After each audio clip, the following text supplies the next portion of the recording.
Most people think revenge is about burning things down, but in my family, it is about paperwork. My father, Marcus Perez, didn't just disown me in front of 30 guests. He tried to erase me from a legacy worth $50 million because I refused to sign a fraudulent memo. He thought he stripped me of power. He forgot that while he owns the buildings, I know where the bodies are buried, and I have the receipts to prove it. The Atlantic wind off Larkspur Bay always felt less like weather and more like a warning. It stripped the warmth right out of the lungs. I stood for a moment at the base of the limestone steps leading up to Crestmere House, clutching the lapels of my coat against the chill. The house did not look like a home. It looked like a fortress built to withstand sieges, or perhaps to inflict them. It was a massive Georgian revival structure that my father, Marcus Perez, had acquired 20 years ago to signal to the world that Perez Crest Holdings had arrived.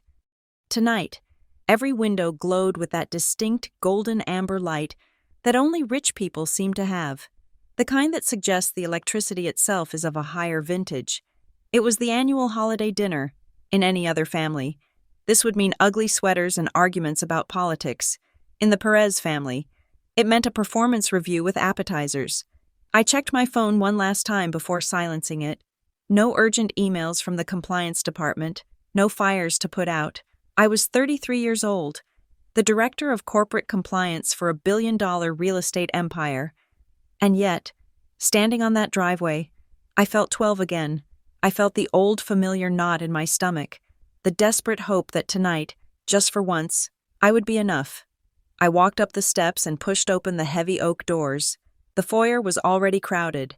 The air smelled of expensive pine, beeswax, and the specific metallic tang of high-end champagne. My father had invited about 30 people. Half were family, aunts, cousins, distant relations who orbited the Perez money like moths near a bug zapper. The other half were the lieutenants of the empire, the CFO, the general counsel, the VP of development. This was not a party, it was a court session. My Aunt Carmen was the first to see me. She was standing near a massive arrangement of white lilies, holding a martini glass with a grip that threatened to snap the stem. "Bella," she said. She did not smile. "You look tired. It is the end of the quarter." "Carmen," I said, leaning in to kiss her cheek. The air around her smelled of gin and judgment. "We are closing out the audits. You work too hard," she said, her eyes already drifting past me to see who else had arrived. "Your father likes effortless things. You make everything look like heavy lifting." I swallowed the retort that rose in my throat. I wanted to tell her that effortless things usually collapsed under their own weight, but Carmen did not care about structural integrity. She cared about aesthetics. That was the Perez way. I made my rounds. I shook hands with the CFO, who looked nervous, and nodded to the VP of development, a man named Sterling who refused to make eye contact with me. That was my first red flag. Usually, Sterling would corner me to complain about some zoning regulation I was forcing him to follow. Tonight, he looked at his shoes. Then, the room shifted. It was a subtle gravitational pull, a collective turning of heads. Marcus Perez had entered the room.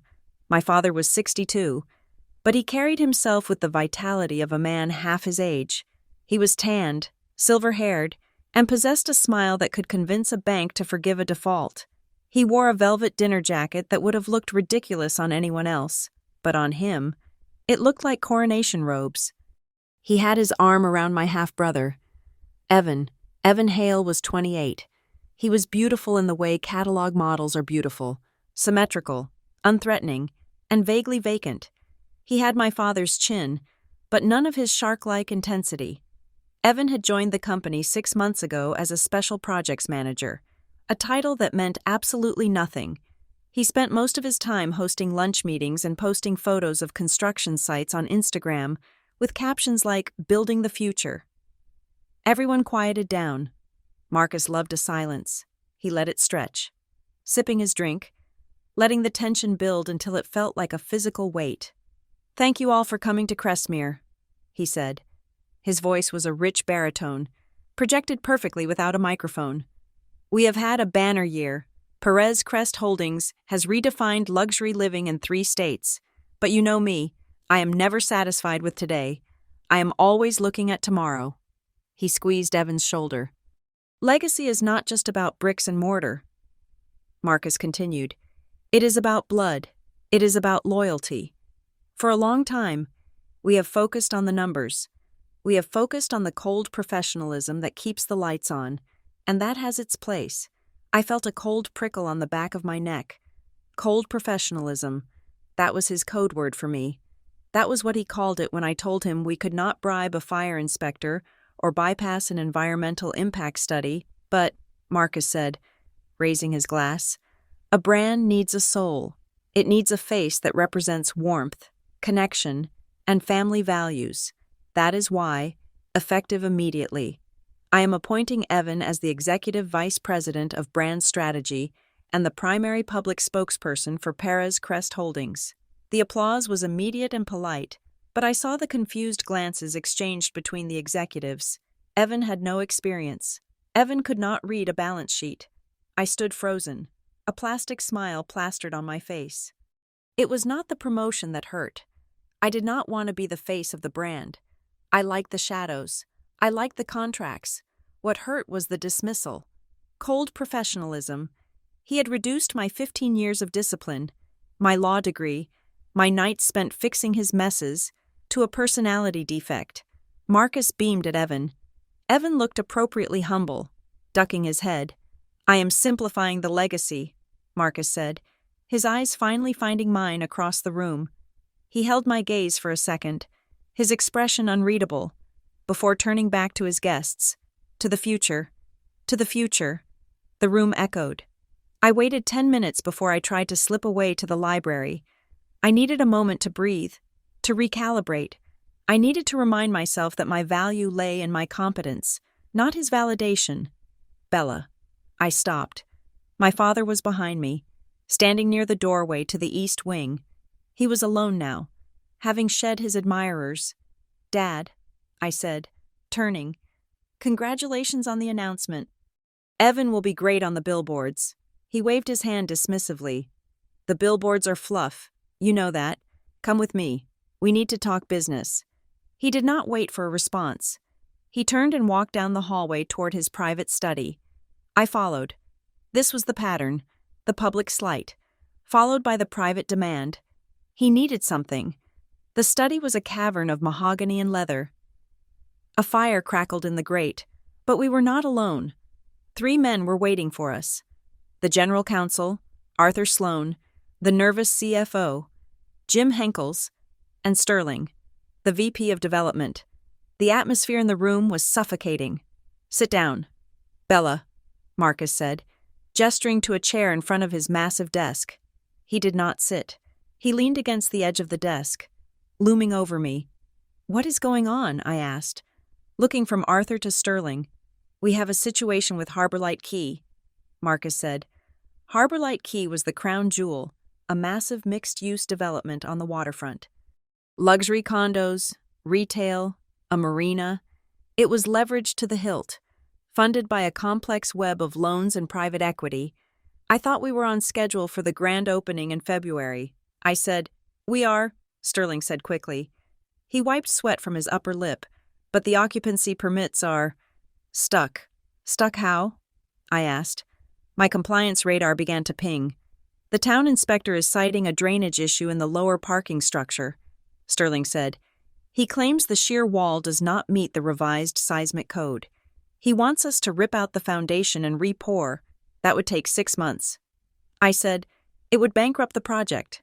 Exactly, Marcus said. He walked around the desk and picked up a document, a single, thin stack of paper, which is why we are not going to do that. We have an independent engineering report that says the wall is perfectly safe. The town inspector is just fishing for a bribe or looking to swing his weight around. I took the document he offered. It was a memo, drafted on company letterhead, addressed to the Municipal Planning Board.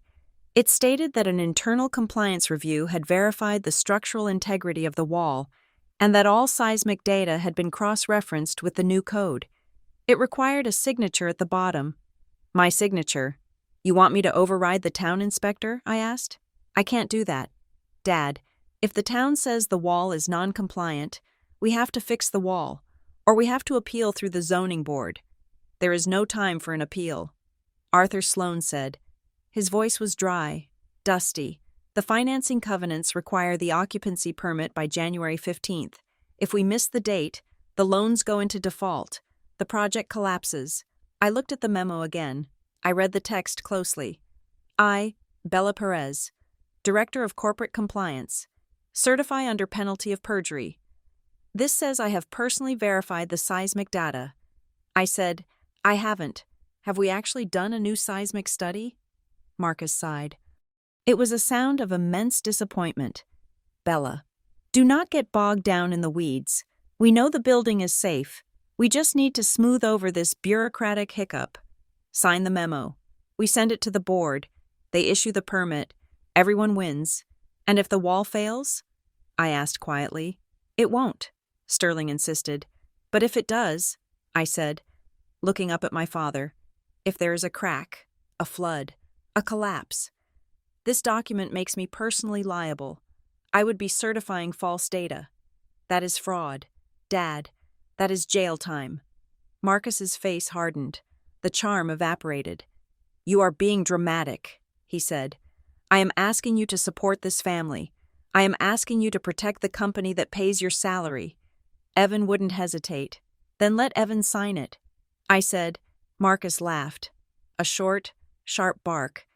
Evan is not the compliance director. His signature means nothing. Yours does. I placed the memo on the desk. I smoothed it out with my hand. I felt the gaze of the three men on me. They were waiting for me to fold. They were used to me folding. I had spent my life folding myself into smaller shapes to fit into my father's world. But this was different. This wasn't an ugly dress I had to wear or a rude comment I had to ignore. This was a lie that could bury me. I cannot sign this. Marcus, I said. My voice was steady, though my heart was hammering against my ribs like a trapped bird. It is misleading. It is a fabrication of internal process. If the lenders found out we faked a compliance review to trigger the permit, they would sue us into oblivion. I am not asking for a lecture. Marcus slammed his hand on the desk. The sound echoed like a gunshot. I am asking for your loyalty. The lenders do not need to know. The town just needs a piece of paper. Sign it. No, I said. The silence that followed was absolute. Marcus stared at me. His eyes were dark, bottomless pits. He looked at Arthur Sloane, then at Sterling. Leave us, Marcus said.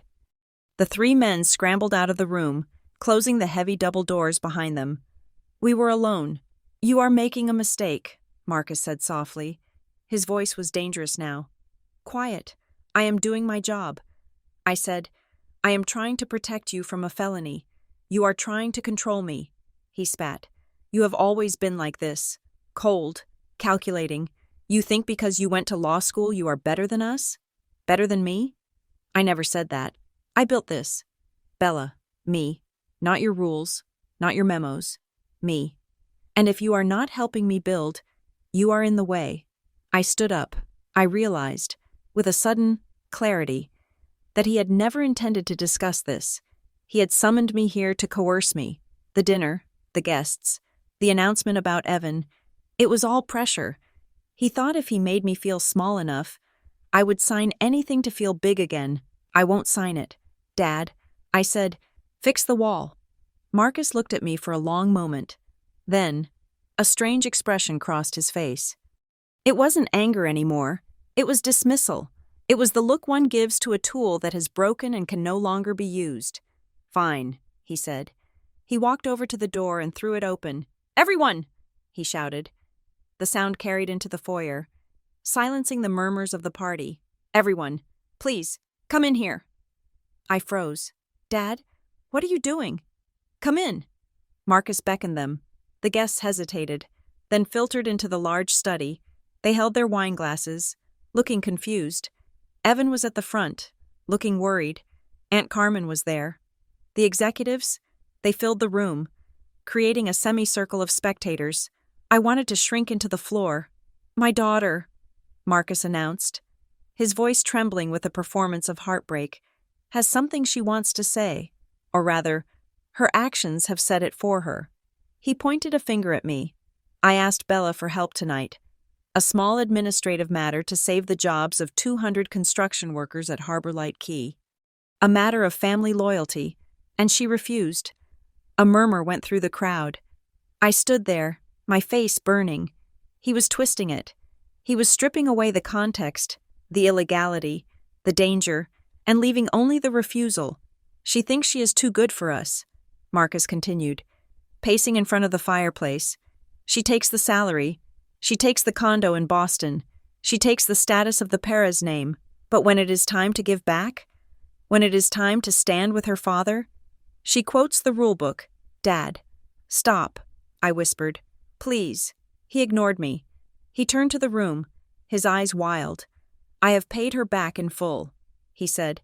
I paid for the education. I paid for the lifestyle. But there is no gratitude. There is only judgment. And I am done with it. He looked directly at Arthur Sloane, the general counsel. Arthur, take a note. As of this moment, I am removing Bella from the Perez Family Trust. She is removed from my will. She is removed as a beneficiary of any and all insurance policies held by the holding company. The room gasped. I saw Evan's eyes go wide. Aunt Carmen put a hand to her mouth. Marcus, Carmen said, you cannot be serious. I am deadly serious. Marcus roared. I am simplifying the legacy. Remember? I want people around me who believe in the vision, not cowards, not bureaucrats. He turned back to me. His face was stone. You want to follow the rules. Bella, here is a rule. You get what you earn. And tonight, you have earned nothing. You are out. I stood there, surrounded by the people I had known my entire life. They were staring at me with a mix of pity and horror, but mostly, they were staring at me with relief. They were relieved it wasn't them. I looked at my father.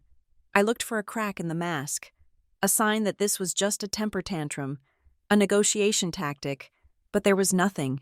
He looked triumphant. He had his audience. He had his villain. And by casting me out, he had solidified his power over everyone else in the room. Defy me, and you are next. I did not cry. I refused to give him that satisfaction. I picked up my purse from the chair. I straightened my coat. I hope the wall holds. Marcus, I said. My voice was quiet, but in the silence of the room, it carried, for Evan's sake. I walked past him. I walked past Evan, who looked at the floor. I walked past the executives who had been drinking my father's wine and were now complicit in his cruelty.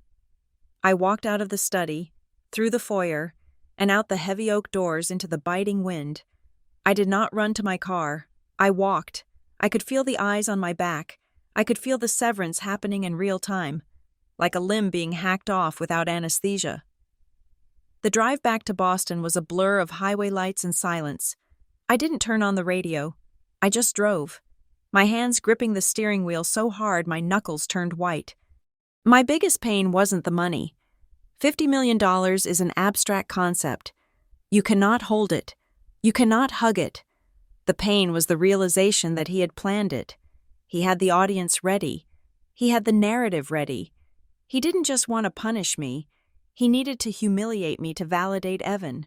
I was the sacrifice on the altar of his new golden boy. I got back to my condo at 2 a.m. It was a modest place in the South End. Bought with my own money, not the trust. It felt small and cold. I sat on the floor of my living room and stared at the wall until the sun came up. By 8 o'clock, my phone was vibrating off the coffee table. I picked it up, a barrage of texts from Aunt Carmen. He is just manic. Apologize. Tell him you were stressed. Don't let this stick. From a cousin I hadn't spoken to in 3 years. OMG Bella. Did you really embezzle? Uncle Marcus is saying crazy things. From a law school friend. Hey, saw the Larkspur Ledger blog. Perez family implosion. You okay? Need a drink? I didn't answer any of them. I felt numb. A kind of buzzing static filled my head. At 10 o'clock, the buzzer rang. It was a courier. I signed for the envelope. It was thick, heavy. and marked urgent, hand deliver. The return address was Bramwell Sloan LLP. I opened it in the kitchen. It was formal, brutal, a notice of modification to the Perez Family Revocable Trust. A notice of removal from the beneficiary designation of the Perez Crest Life Insurance Trust. A letter from Arthur Sloan, the man who had sat in that study and watched me beg for ethics, confirming that my status as a beneficiary was terminated effective immediately. It was fast, too fast. Documents like this take days to draft. Trust amendments require witnesses, notarization, schedules. He had announced it last night at 9 o'clock. This package was on my doorstep at 10 the next morning, fully executed. He had drawn these up days ago. He knew I would say no. Or maybe he didn't care if I said yes or no. Maybe he was going to do this anyway. I felt a tear finally slide down my cheek. I wiped it away angrily. My laptop chimed. A new email. I walked over to the counter and opened it. The subject line was blank. The sender was Tessa Rourke. I frowned. I knew the name. She was a junior paralegal at Bramwell Sloan. A quiet girl, fresh out of law school. I had corrected her on a filing error once, and she had been terrified I would get her fired. I had bought her a coffee instead and walked her through the correction. I opened the email. There was no greeting, no signature, just 2 sentences. Please don't ignore Schedule 9. It doesn't match the story. I stared at the screen. Schedule 9.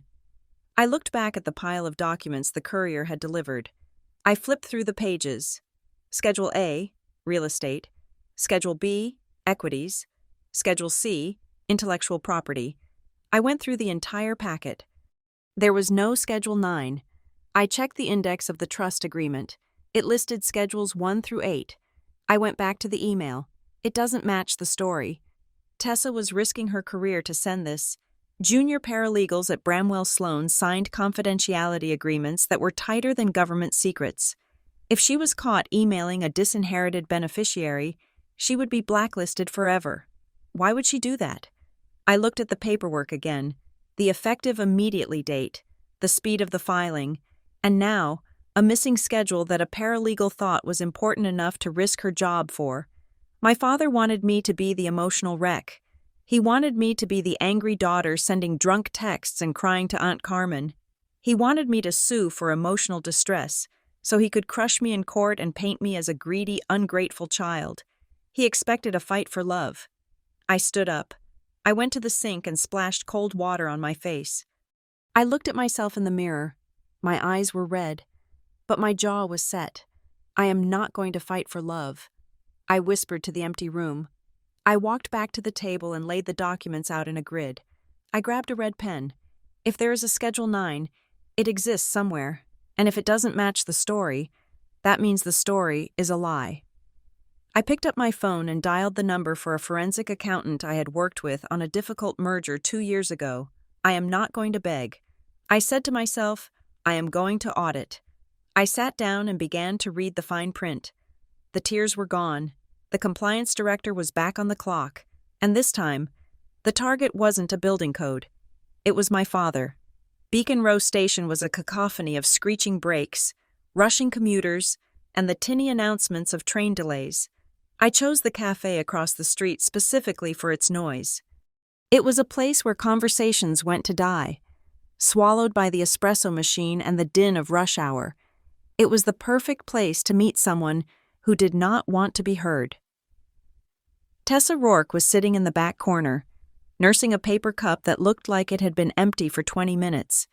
She was younger than I remembered, perhaps 24, with the frantic energy of a first-year associate who had realized that corporate law was less about justice and more about document retention policies. She wore a beige trench coat buttoned to her chin. Despite the heating in the cafe being set to tropical, I sat down opposite her. I did not take off my coat. Thank you for coming, I said. Tessa flinched. She looked at the door, then back at me. Her eyes were wide, rimmed with the red fatigue of sleepless nights. I cannot stay long, she said. Her voice was low, barely audible over the hiss of the milk steamer. If Arthur sees I am gone, he will check my billing logs. They track everything now, ever since Tuesday. Tuesday was the day after the dinner. The day I was erased. I appreciate the risk you are taking. Tessa, I said, keeping my hands visible on the table, open and non-threatening. I am not looking to get you in trouble. I just want to understand the email. You said Schedule 9 does not match the story.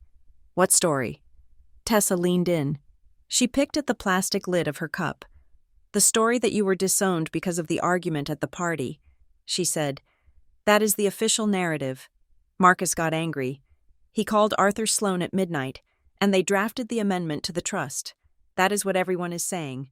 But, I prompted, but the file metadata does not make sense, she whispered. I was asked to collate the final execution copy for the archive. When I pulled the source files, the modification to the beneficiary designation, the part that cuts you out, was created 3 weeks ago. I felt a cold, heavy stone settle in my stomach. 3 weeks ago, long before I refused to sign the Harbor Light Key memo, long before I embarrassed him. He planned it. I said, it wasn't a reaction. It was a scheduled event. Tessa nodded rapidly. But that is not the weird part. The weird part is that in the version from 3 weeks ago, there was a reference to a Schedule 9. It was listed in the table of contents under Governance Triggers and Contingent Beneficiary Rights. I frowned. The version I received ended at Schedule 8. Exactly, Tessa said. When Arthur gave me the final version to send to you, Schedule 9 was gone, deleted, and the table of contents was re-indexed to hide the gap.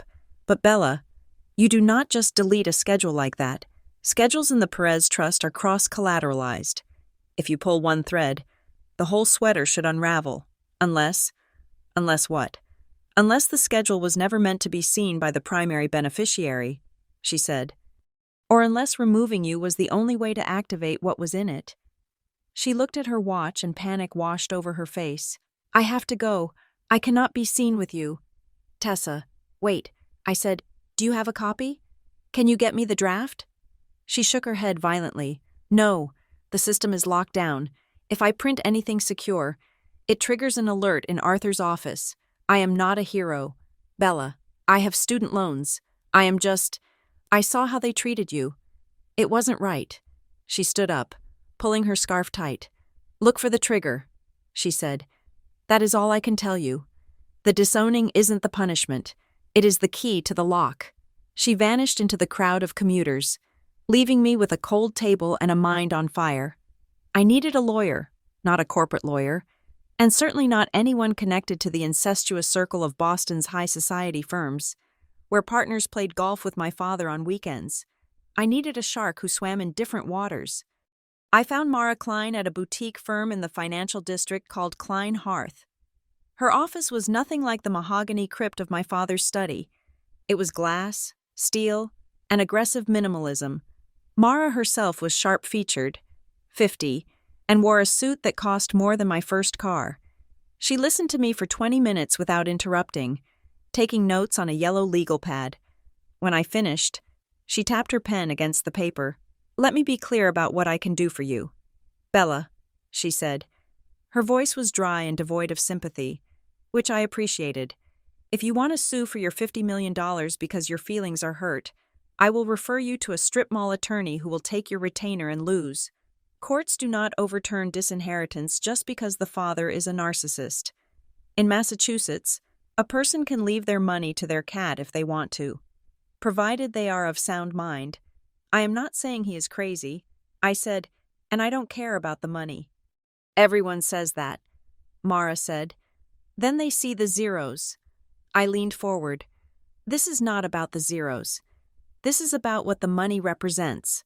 My father calls it a $50 million inheritance, but I know how Perez Crest Holdings is structured. That number is a valuation based on restricted Class B shares, a stake in the family trust, and a payout from a private debt facility. Mara stopped tapping. She looked at me with new interest. Go on, she said. The inheritance isn't a pile of cash in a vault. I explained. It is a house of cards. The Class B shares have no voting rights. The trust payout is discretionary based on the trustee's approval, which is currently my father, and the debt facility?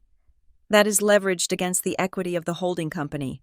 So the $50 million is fantasy money. Mara said, it is leverage. I corrected. It is a carrot he dangles to ensure compliance. If the company valuation dips, or if the debt covenants are breached, that inheritance is worth zero. By disowning me, he didn't just take away my money, he took away my access to the financial statements that support that valuation. Mara smiled. It was a terrifying expression. Now we are getting somewhere, she said. You are saying he kicked you out to blind you. I am saying that as a beneficiary, I had a right to audit the trust. As a disinherited stranger, I have no standing. He didn't punish me, he silenced me. Mara wrote something down, underlining it twice. Okay, she said, that is a different story. If we can prove that the disinheritance was a fraudulent conveyance designed to conceal corporate malfeasance or to bypass governance protocols, we have a lane. It is narrow, and it is full of spikes, but it is a lane. She looked up at me. But be warned, Bella, if we go down this road, we are not fighting a family dispute. We are litigating corporate fraud. You will be attacking the hand that fed you. Are you ready for that?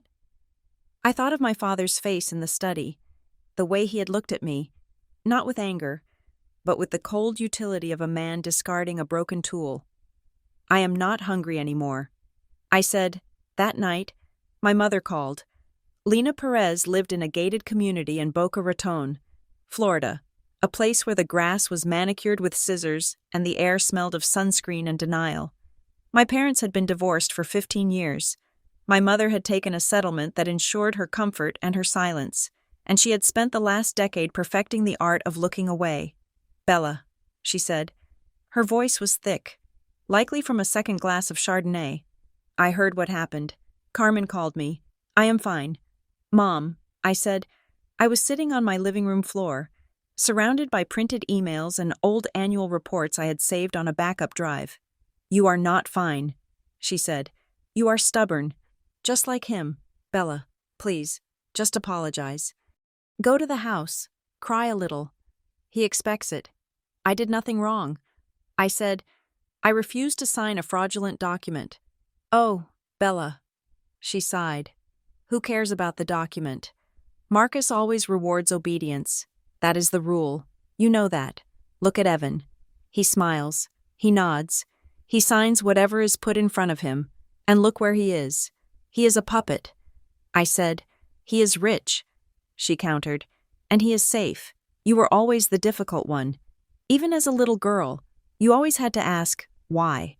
Why do I have to wear this? Why is Dad angry? Why does the math not add up? Because the math matters. Mom, does it? She asked.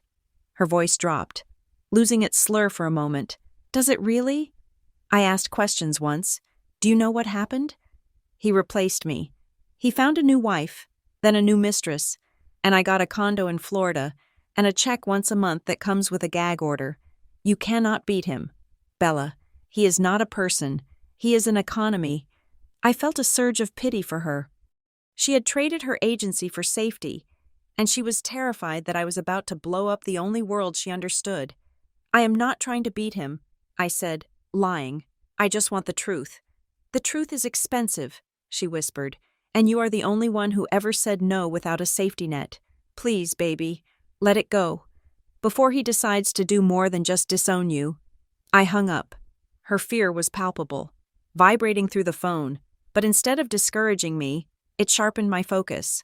My mother was afraid of something specific. She wasn't just afraid of his anger, she was afraid of his capability. I turned back to my research. I needed to understand the timing. Why now? Why the rush to install Evan? I pulled up the public filings for Perez Crest Holdings because the company had issued private bonds. They had to file certain disclosures. I looked at the leadership section. Marcus Perez, Chairman and CEO. But as I dug deeper into the appendices of the last quarterly report, I found a footnote about Keyman Insurance. The premiums had spiked 300% in the last 6 months. Insurance premiums do not spike like that unless the risk profile changes. I went to a medical forum I knew my father's concierge doctor frequented. I couldn't access records. Of course, that would be illegal. But I could look at the timeline of my father's business trips. In May, he was in Zurich for 2 weeks. There are excellent neurology clinics in Zurich. In August, he was unreachable on a yacht for 10 days.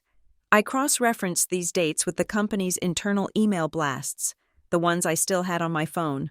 On those dates, Evan had sent out company-wide updates.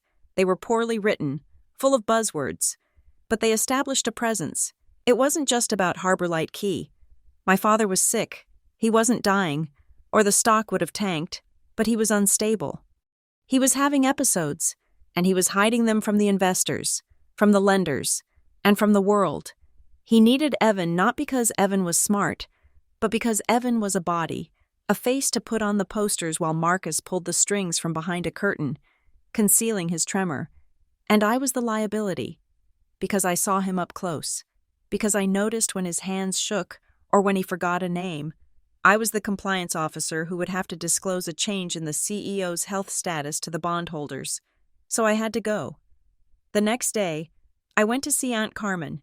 She lived in a townhouse in Beacon Hill that smelled of old money and lavender. Carmen was my father's older sister, the only person in the family who had known Marcus before he was a titan. She had never worked for the company, preferring to live off her dividends and sit on the boards of various art museums. She received me in her sunroom. She did not offer me tea. "You are causing a stir," she said, adjusting her silk scarf. "People are talking. They say you have hired a lawyer, a litigator." I said. I sat on the edge of a floral sofa. "I want to know why I was removed." "Carmen, you were removed because you embarrassed him," she said, waving her hand. "It is simple. It is not simple," I said. I told her about the timeline, about the documents being drafted 3 weeks ago, about the insurance premiums. Carmen's face remained impassive, but her fingers tightened around the arm of her chair. "You are digging in the dirt, Bella. You will only get dirty. I know he is sick." I said. I threw it out as a gamble. Carmen froze. For a split second, the mask slipped. "He is not sick," she said sharply. "He is managing." "Managing what?" I pressed. "Parkinson's? Early onset dementia? What is it? Carmen? If the lenders find out he is concealing a diagnosis, the loans get called, the empire collapses. He is invincible," she snapped. "He has always been invincible." She stood up and walked to the window, looking out at the cobblestone street. "You do not understand your father," she said quietly. "You think he cares about money. He does not. He cares about the myth of Marcus Perez, the self-made man, the Iron King. If you expose him as a frail old man, you kill him more surely than any disease. I don't want to kill him," I said. "I want to stop him from destroying the company to protect his ego. Evan cannot run this. You know that. Evan will do as he is told." Carmen turned back to me, her eyes fierce. "That is what Marcus needs right now. A vessel. You were never a vessel. You were a mirror. You showed him things he did not want to see." She walked over to me and placed a hand on my shoulder. It was heavy, cold. "I will not help you sue him. Bella, I will not pick sides against my brother, but I will tell you this. Your father doesn't fear lawsuits. He has an army of lawyers. He thrives on conflict." "Then what does he fear?" I asked. Carmen leaned down, her voice a whisper. "He fears minutes, paper, record. He fears the things that cannot be charmed or bullied. If you want to hurt him, do not scream at him. Quote him." She straightened up and pointed to the door. "Now go." Before I regret saying that, 2 days later, Mara Klein called me into her office. She looked pleased, which in Mara's world meant she looked slightly less bored than usual. "We got something," she said. She slid a document across her glass desk. It was a court order, stamped and certified. We filed a request for the trust amendment history, claiming that as a beneficiary up until Tuesday, you had a right to see the administrative log for the period of your beneficiary status. Bramwell Sloan tried to block it, but the judge agreed with us. They had to turn over the filing timestamps. I looked at the log. There it was. Amendment 41. Beneficiary modification. The timestamp was dated November 28th. 3 weeks before the holiday party, but there was something else, directly below it. Time-stamped 3 minutes later. Amendment 42, Governance Protocol Override. Schedule suppression. What is Amendment 42? I asked. We don't know. Mara said. They redacted the content. But look at the timestamp. It was filed at 11:45 p.m. on a Sunday. Who files trust amendments on a Sunday night? Someone who is panicked, I said, or someone who just found a loophole they need to close immediately. Mara nodded. Here is my theory. Your father decided to remove you. He had the paperwork drawn up, but in doing so, he realized that removing the primary beneficiary triggered something else in the trust structure, something in that missing Schedule 9. So they filed Amendment 42 to suppress it. So the disowning wasn't just about hate, I said, realizing the full scope of the trap. It was a strategic necessity. He couldn't move forward with his plan, whatever it is, while I had eyes on the books. He had to blind me first. Exactly, Mara said. And now that you are blind, he thinks he is safe. I stared at the redacted line. Schedule suppression. He thinks I'm looking for a way back in. I said, he thinks I'm going to fight to be reinstated as a beneficiary, and if we do that, he wins. Mara said, he drags it out for years. I looked up at Mara. I don't want back in. I want to burn the gate down. If I can prove that Amendment 42 was a fraudulent alteration of governance protocols to hide material facts from the other beneficiaries, like Evan or the lenders, then the entire trust structure is compromised. Regulators, I said. Mara smiled. Regulators. If the SEC or the State Banking Authority gets a whiff that the Perez Family Trust, which controls the voting shares of a public-facing company, is being manipulated to hide the CEO's incapacity or debt covenants, then it isn't a family squabble anymore. I finished. It is a federal investigation. That is the leverage, Mara said. But we need proof. We need to know what was in Schedule 9.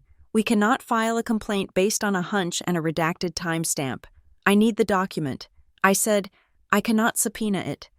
Mara said, it is privileged. Unless someone sends it to me.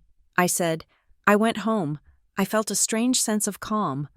The confusion of the last few days had evaporated, replaced by the cold, hard clarity of a compliance audit. My father had built a fortress, but every fortress had a ventilation shaft. He had removed me because I was the only one who read the fine print. He had forgotten that reading the fine print was not just my job, it was my survival mechanism. I spent the next 3 days building a war room in my condo. I mapped out the corporate structure of Perez Crest Holdings. I linked the shell companies, the debt facilities, the trust vehicles.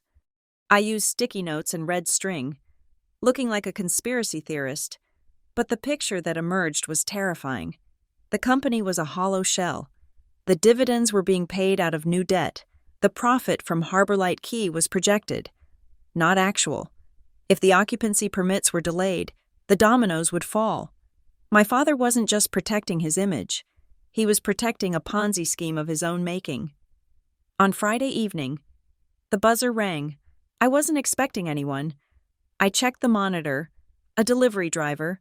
I went down to the lobby. He handed me a flat, rigid envelope. No return address, just my name, typed on a plain white label. I took it upstairs. My hands were steady, but my heart was pounding. I sat at my kitchen table and sliced the envelope open. Inside was a single page. It was old. The paper was slightly yellowed, suggesting it had been scanned from a physical file that had sat in a box for years. At the top, in bold, Courier font, Schedule 9, Contingent Beneficiary, Governance and Automatic Review. I read it. In the event that the primary beneficiary, Bella Perez, is removed or incapacitated, an automatic independent audit of all trust assets and liabilities shall be triggered immediately, to be conducted by the designated fiduciary, Northgate Fiduciary Services.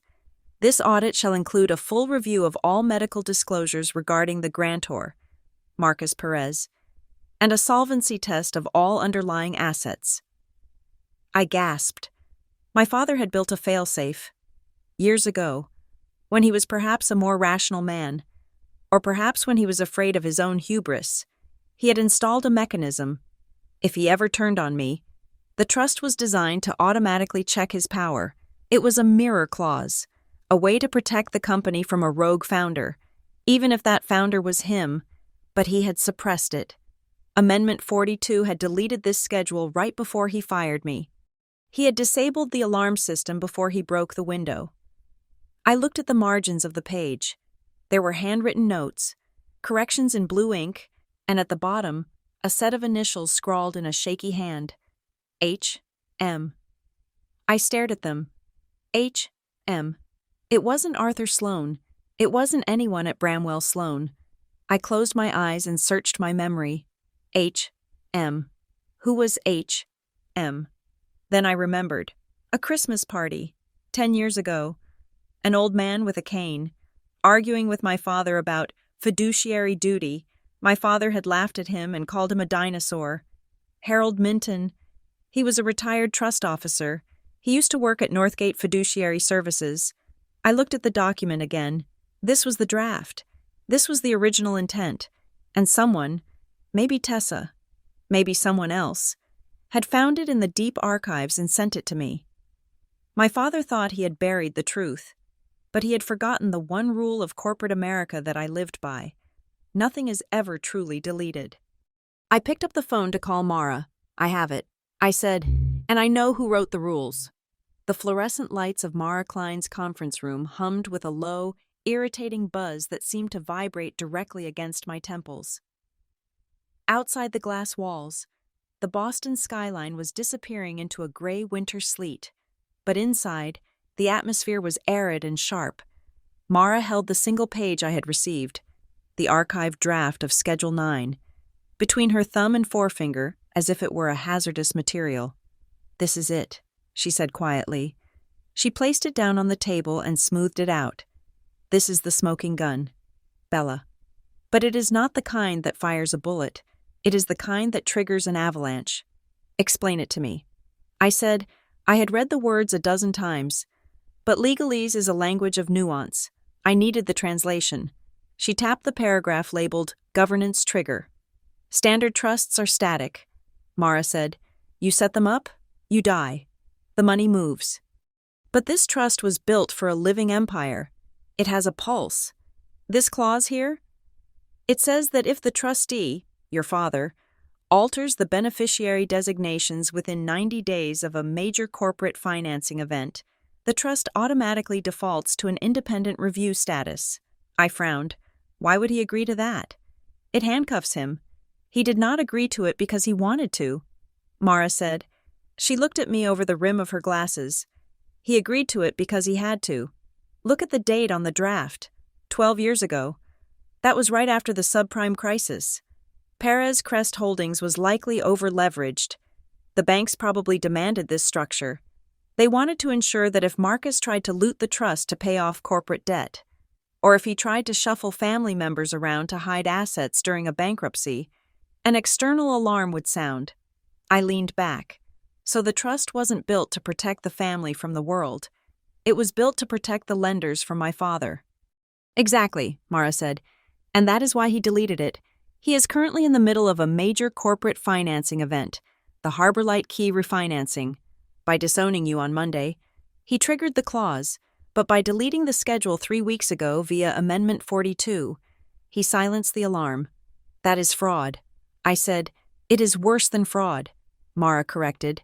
"It is a breach of the master covenant with his primary lenders. If the banks find out he altered the governance structure without their consent, they can call the loans immediately. He is betting everything on the fact that no one will ever find this piece of paper." I looked at the initials in the margin. H.M. Harold Minton. I said, "If this draft is going to hold up," Mara said, "we need the man who wrote it.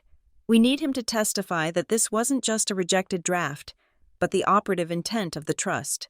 Can you find him?" I stood up, buttoning my coat. "I am a compliance officer, Mara. Finding people who do not want to be found is half the job." Harold Minton did not live in a high-rise. He lived in a modest, clapboard house in Dedham. About 40 minutes south of the city, the yard was meticulously raked, the bushes trimmed into severe geometric shapes. It was the home of a man who valued order above all else. I parked my sedan down the street and walked up the driveway. It was cold, the air biting at my exposed skin. I rang the doorbell. There was a long silence, then the sound of locks turning. 3 of them. The door opened a crack. An older man peered out. He had thinning white hair and eyes that were sharp, suspicious, and incredibly clear. "Harold Minton?" I asked. He looked me up and down. He took in my boots, my coat, the determined set of my jaw. "You have his chin," he said. His voice was gravelly. "But you have Lena's eyes. Thank God for that. I am Bella." I said, "I know who you are," Harold said. He didn't open the door further. "You are the girl who just got erased. Why are you here?" "I have a document with your initials on it." I said, "Schedule 9. Harold's face didn't change, but his hand tightened on the doorframe. "That document doesn't exist," he said. "I have a copy," I countered, "and I know about the mirror clause.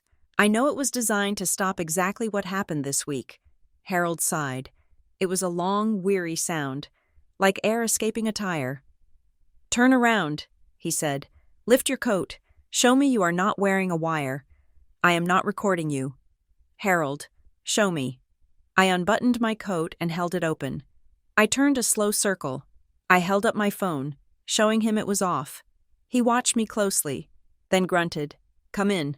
Leave your phone on the porch."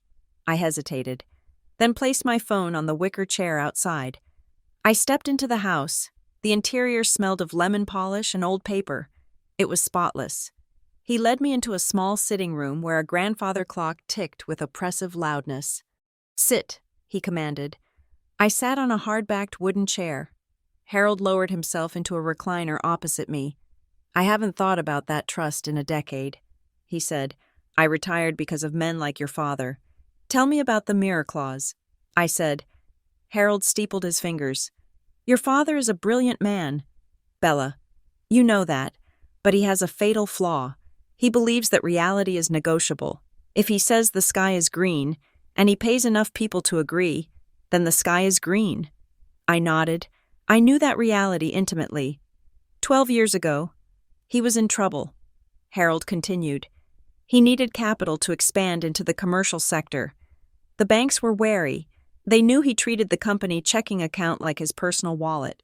So, Northgate Fiduciary Services, my firm, proposed a structure. We created a trust that looked standard on the surface, but underneath, it had a steel spine, the mirror clause. "How does it work?" I asked. "It creates a reflection," Harold said. "Every time the company takes on significant debt, the trust freezes its beneficiary structure. It locks the doors. The idea was to prevent Marcus from liquidating the family assets to cover a corporate loss, or from disinheriting a whistleblower to silence them. Like me," I whispered, "like you." Harold agreed. If he removes a beneficiary during a freeze period, the trust is supposed to automatically notify the lender. It is a suicide pill. If he pulls the trigger on you, he shoots the company, but he deleted the schedule. I said. Harold chuckled. A dry, humorless sound. Of course he did. Marcus never signs a contract he hasn't figured out how to break. He likely waited until the original bankers retired, until the institutional memory faded. And then he ordered his lawyers to scrub the file. So he won, I said, feeling a wave of defeat. He dismantled the trap. No, Harold said. He leaned forward. He didn't dismantle it. He painted over it. The underlying obligation to the lender exists in the loan covenants, not just the trust. The trust was just the mechanism. The obligation to report a change in governance remains. If you can prove he removed you to hide a material fact, the banks won't care about the deleted schedule. They will care about the breach of faith. He looked at me with intensity. Bella, your father didn't build a legacy for his family. He built a fortress for his image. The mirror clause was the only window that looked inside. He bricked it up. You have to find a hammer. Will you testify? I asked. Will you swear that this was the intent? Harold sat back. He looked at his hands. I am 70 years old. I have a pension. I have peace. If I go up against Marcus Perez, He will drag me through the mud. He will say I am senile. He will say I am bitter. He looked up at me. I won't testify. Bella, not yet. But I will tell you where to look. Where? The occupancy permits, he said. The mirror clause was always tied to asset valuation. If the valuation is fake, the trust is void. Check the permits for Harbor Light Key. Check the dates. I drove back to the city with Harold's words echoing in my head. Check the dates. The city was plastered with my brother's face. It was unavoidable. Perez Crest Holdings had launched a New Era campaign. There were digital billboards on the expressway featuring Evan, looking thoughtful in a hard hat, looking dynamic in a boardroom, looking compassionate at a charity event. The slogan was simple: Perez Crest, the next generation of trust. The irony was so thick I could taste it. My phone buzzed. It was a notification from LinkedIn. Jordan Reese viewed your profile. I pulled over into a rest stop. Jordan Reese. We had worked together as junior analysts at a consulting firm 10 years ago. He was brilliant, neurotic, and now worked as a senior risk analyst at Ironwood Capital, one of the private lenders that serviced the mezzanine debt for Perez Crest. I sent him a message. Coffee? He replied instantly. Not coffee. The park. The bench by the duck pond. 1 hour. The public garden was freezing. The duck pond was frozen over. A slab of gray ice. Jordan was sitting on a bench, wrapped in a scarf so large it swallowed half his face. You look like a spy, I said, sitting down next to him. I feel like one, Jordan muttered. He didn't look at me. He kept his eyes on a woman walking a golden retriever. Do you know what is happening at your old office? I have been out of the loop for 4 days. Jordan, I assume it is chaotic. It is a lockdown, Jordan said. Everyone in compliance, legal, and finance was forced to sign a new NDA yesterday, a retroactive one. It covers all past, present, and future knowledge of family dynamics and trust structures. That is barely enforceable. I said, it doesn't have to be enforceable to be scary. Jordan said, people are terrified. They saw what happened to you. If Marcus Perez can cut his own daughter out of $50 million in a heartbeat, what will he do to a junior accountant making $80,000 a year? Why did you agree to meet me, Jordan? He turned to me then. His face was pale. Because I saw the Harbor Light file, he whispered. I held my breath. Ironwood Capital holds the secondary loan. Jordan explained. It is a high-interest bridge loan. Very strict covenants. One of them is the occupancy trigger, the January 15th deadline. I said, right, but there is a secondary clause. If the project does not receive a certificate of substantial completion by December 31st, that is 5 days from now, the interest rate doubles. It goes from 8% to 16%. 16%. I repeated. That would bleed the company dry in 6 months. Exactly. And Bella. I saw the monthly report Marcus sent to the investment committee yesterday. It lists the substantial completion as achieved. It includes a permit number from the town of Larkspur Bay. But the wall. I said, the drainage issue.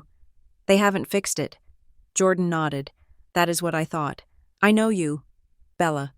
You wouldn't have let a fake permit go through. But you are gone. And suddenly, the permit is there. He reached into his pocket and handed me a folded slip of paper. This is the permit number listed in the report. Don't tell anyone I gave you this. If Ironwood finds out I am leaking data to a disinherited heiress, I will be blackballed from the industry. I took the paper. Thank you. Jordan? He stood up. He's running out of runway. Bella. Marcus. I can see it in the cash flow statements. He is moving money from the left pocket to the right pocket to make it look like he has trousers. If that interest rate hits 16%, it is over. He walked away quickly, blending into the crowd of tourists. Larkspur Bay was a postcard town in the summer, but in the winter, it was a gray, huddled place. The town hall was a brick building that smelled of wet wool and floor wax. I sat in the back row of the auditorium. It was packed. The agenda for the night included a community update on the Harbor Light Key project. My father was on stage. He looked magnificent. He was wearing a navy suit that fit perfectly, his silver hair catching the light. He stood at the podium, not like a developer, but like a benevolent king addressing his subjects. Evan was sitting next to him, nodding rhythmically, like a metronome set to agree. "We understand the concerns about traffic," Marcus was saying, his voice warm and reassuring. "And that is why we have committed to funding a new bypass road. Perez Crest is not just building condos, we are building a community." The crowd murmured approval. He had them. He always had them.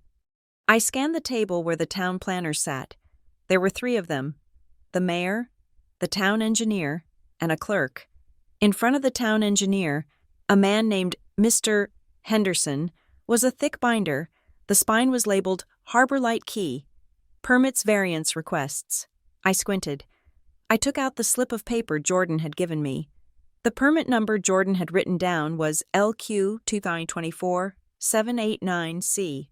I watched as Mr. Henderson opened the binder to answer a question from the audience.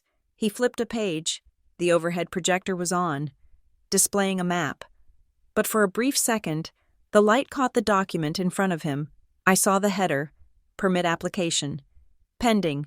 It wasn't a permit, it was an application. And the reference number on the corner of the page in the binder was LQ 2023-440A. It was an old number, an outdated file. I realized then what was happening. The town didn't know about the achieved status. The town thought the project was still working through the drainage issue. My father was telling the town one story. We are working on it, and telling the lenders a completely different story. It is done. He was maintaining 2 separate realities, and the only way to keep them from colliding was to ensure that the people who talked to the town, the construction managers, never talked to the people who talked to the lenders, the finance team. And the one person who sat in the middle, the compliance director? She had been removed. I didn't stand up. I didn't shout, "Liar." I didn't cause a scene. That is what the old Bella might have wanted to do. The hurt daughter wanting to expose the bad father. But I wasn't the hurt daughter anymore. I was the auditor. I took a photo of the stage with my phone, zooming in on the binder. It was grainy, but the color of the tag, red for pending, was visible. I slipped out of the hall before the QA ended. Back at Mara's office, we laid it all out. "We have the motive," Mara said, looking at the whiteboard where I had drawn the timeline. "The 16% interest hike. That is why he needed the permit by December 31st. We have the mechanism." I added, "The disowning. He had to get rid of me because I wouldn't sign off on the fake compliance memo. And we have the smoking gun," Mara said, tapping the copy of Schedule 9, the governance trigger he tried to delete. "So we sue him?" I asked. "We file a complaint with the SEC?" Mara shook her head. "If we file a lawsuit now, he will bury us in motions. He will claim the documents are forged, or that you are a disgruntled former employee stealing trade secrets. He will get a gag order. The lenders won't see the truth until it is too late. Then what do? "We don't attack him," Mara said. Her eyes gleamed. "We help him." "Help him?" "We draft a disclosure package," she explained. "We write it exactly like a standard internal compliance report. We list the discrepancies, the clerical error regarding the permit number, the oversight regarding the deleted schedule, the miscommunication regarding the completion date." I started to see where she was going. "We frame it as a correction." I said, "Exactly.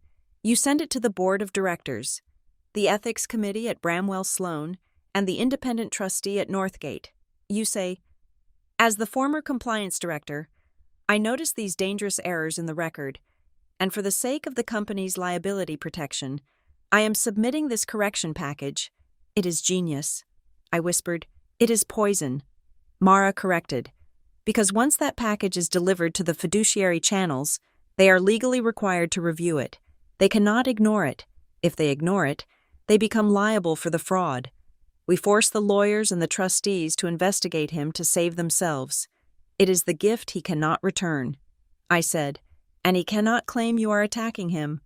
Mara added, "You are just being a diligent, loyal, professional. You are being exactly what he said you weren't. We spent the next 6 hours drafting. We didn't use emotional language. We didn't use adjectives. We used dates, statute numbers, and file references. We built a cage out of facts. Exhibit A: discrepancy in permit status between town records and investor reporting. Exhibit B: unlawful suppression of governance. Schedule 9. Exhibit C: timing of beneficiary modification relative to major financing event. It was cold. It was boring. It was lethal. I was just printing the final collation when my phone rang. I looked at the screen. Evan. I hesitated. I hadn't spoken to him since the night in the study. I picked it up. Bella? His voice was shaky. He sounded like he was in a bathroom or a closet. There was an echo. Hello? Evan. Dad knows you are in Boston, he said rapidly. He has a private investigator. He knows you met with Harold Minton. He knows you were at the town hall. I didn't say anything, Bella. You have to stop. He is in a mood I have never seen before. He is not sleeping. He is screaming at the lawyers. He thinks you are leaking things to the press. I haven't leaked a thing. Evan, he doesn't believe you, Evan hissed. He thinks you are trying to destroy the family. He told Arthur Sloan to activate the contingency. I don't know what that means, but it sounded bad. It sounded like he's going to come after you. Personally, let him try. I said calmly. No, Bella, listen to me. Evan's voice cracked. He isn't just going to sue you. He is going to ruin you. He is talking about manufacturing cause, about saying you were the one who falsified the records before you left. He is going to frame you for the mess he made. I felt a cold chill. Of course, that was the final move. If the fraud is exposed, blame the person who isn't in the room to defend herself. Why are you telling me this? Evan, I asked, you are the golden boy now. There was a silence on the line. Then, a small, terrified whisper. Because I don't know what I am signing anymore. Bella, he makes me sign 10 things a day. I am scared. If this goes down, I am the one with the pen in my hand. I looked at the disclosure package on the desk, the stack of paper that would blow the roof off the house Evan was currently living in. Then you should get a lawyer. Evan, I said softly, a real one. Dad thinks you are talking. Evan repeated. If you are, you won't like what he does next. Please, just disappear. For your own sake. He hung up. I stared at the phone. He was going to frame me. He was going to use my name to cover his crime. I looked at Mara. Change of plans? She asked. Sensing my shift. No. I said. I picked up the stack of papers. The weight of it felt good. Solid. We are not changing the plan. We are accelerating it. He wants to say I am the liability. I am going to show him what real accountability looks like. I put the package in a heavy manila envelope. This isn't just a gift anymore, I said. It is a shield. Monday morning began not with a bang, but with a decline code. I was standing at the counter of a copy shop in downtown Boston, trying to pay for $300 worth of high-resolution printing services. I had spent the weekend organizing the evidence, the trust amendment logs, the permit photos, the email from Tessa, and I needed physical copies. Cloud storage leaves a trail. Paper does not. I inserted my card. The machine buzzed. Transaction declined. I frowned and tried again. I knew there was money in the account. I had been saving 50% of my salary for 10 years. I had a robust emergency fund specifically for moments when the Perez safety net disappeared. Declined again. I am sorry, the clerk said, looking at me with the boredom of someone who saw rejected cards 10 times a day.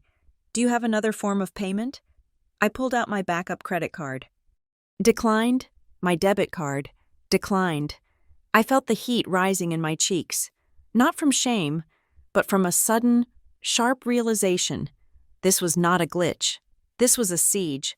I paid with the cash I had in my wallet, emergency bills I kept for cab fare, and walked out with my box of documents. I sat in my car and called the bank. I was transferred 3 times. Finally, I reached a senior risk specialist. Ms. Perez, the voice said, smooth and corporate. We have placed a temporary hold on your accounts due to an internal flag for enhanced review. What kind of flag? I asked. My voice was calm, professionally detached. It is a standard procedure for accounts linked to complex family trusts and politically exposed persons. We just need to verify the source of funds for some recent transfers. I haven't made any recent transfers. I said, my direct deposit comes from Perez Crest Holdings. It has for 10 years. I understand, the specialist said. But until the compliance team clears the flag, the accounts are frozen. It should only take 7 to 10 business days. 7 to 10 days. That was the timeline. My father knew I would be hiring lawyers. He knew lawyers required retainers. By freezing my liquidity, he was trying to starve my defense before it could even stand up. He wasn't just cutting off the inheritance. He was cutting off my oxygen. I didn't scream at the specialist.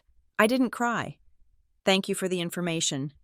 I said, please note in the log that I have disputed this hold as of 8:30 in the morning on December 22nd.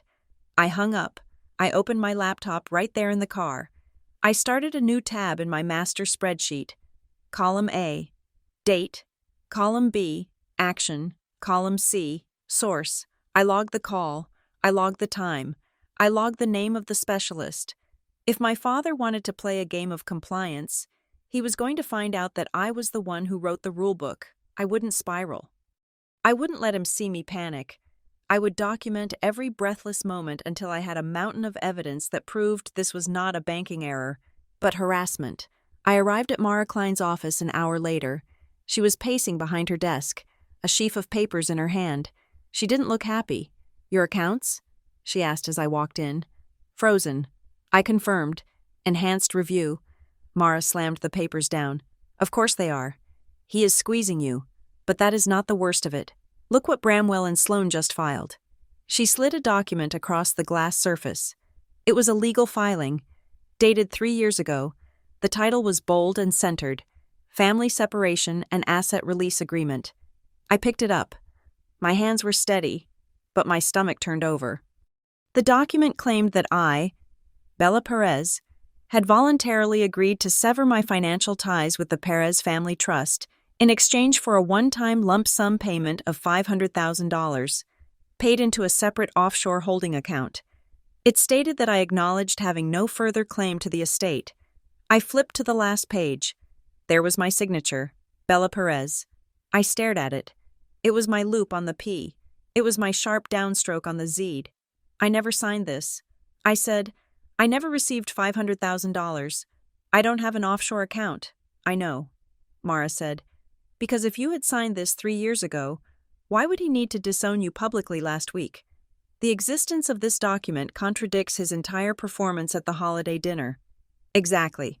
I said, if I was already out, why fire me again? Because he is rewriting history. Mara said, he is trying to create a paper trail that says you have been estranged for years. He wants to paint you as a double dipper, someone who took a payout and then came back for more. It kills your credibility with the court. If the judge thinks you are a liar, we lose the moral high ground. I looked at the signature again. It was too perfect.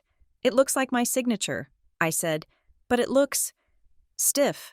Mara handed me a magnifying glass. Look at the ink density. I peered through the glass. The lines of the signature were uniform. When you write with a pen, the pressure varies. The ink pools in the loops and thins on the upstrokes. This signature was a solid, flat block of black. It is a stamp, I whispered, or a print. We need a forensic document examiner. Mara said, this is a forgery, and it is a sloppy one. They must have rushed it. They rushed it because they are scared. I said, they are throwing everything at the wall to see what sticks. I sat down and pulled out my notebook. This document came from Bramwell and Sloan. I said, Arthur Sloan's firm. Yes. Arthur Sloan is the general counsel. He is an officer of the court. If he filed a forged document, then he gets disbarred. Mara finished, and he goes to prison. My father is dragging his own lawyer off the cliff with him. I said, does Arthur know? Mara looked out the window. Arthur is a man who knows how to look the other way. But someone in that office had to physically create this file. Someone had to scan your signature from an old document and paste it onto this one. Tessa, I said, I didn't meet Tessa at a cafe this time. It was too dangerous. I sent her a message through an encrypted signal app we used to use for compliance whistleblowing. Library, main reading room, row 42. Silence is mandatory. The Boston Public Library was a cathedral of silence. I sat at a long wooden table, pretending to read a book on architectural history. Tessa arrived 10 minutes later. She looked worse than before. Her skin was gray, and she was jumping at shadows. She sat down across from me and opened a textbook. She didn't look at me. "They are deleting the logs," she whispered, her eyes fixed on the page. "What logs?" I asked, not moving my lips more than necessary. "The access logs for the trust database," she said. Arthur Sloan had the IT director wipe the server history for the last month. He said it was a routine maintenance purge. "That is spoliation of evidence." I said, "That is a crime." "Tessa, I know," she hissed. A librarian shushed us from 3 tables away. Tessa lowered her voice until it was barely a breath. "I am scared. Bella. Arthur called me into his office this morning. He asked me if I had ever seen the draft of Schedule 9. What did you say?" I lied. I said no. But he looked at me like he knew. He told me to clean up the file. He gave me a list of documents to archive into the deep storage system, the place where files go to die. "Did you see the separation agreement?" I asked. Tessa flinched. "The one from 3 years ago?" "Yes, the one I never signed." She closed her eyes. It was on the list. He made me backdate the metadata. He stood over my shoulder while I changed the creation date from yesterday to 3 years ago. I felt a surge of cold anger. My father was using this 24-year-old girl as a shield. He was making her an accessory to fraud. "Tessa," I said softly, "you need to listen to me. Do not delete anything else. I have to. If I don't, if you do, you go to jail when this comes out." I said, "And it will come out." Tears welled up in her eyes. "I don't know what to do. They pay me $40,000 a year. I can't afford to lose this job." "You won't lose your job," I said. "You are going to be a witness." I slid a piece of paper across the table. It was a handwritten note. "Write down the exact time and date he gave you the instruction. Write down the file names. Keep a personal diary. Do not take any files, but document the commands.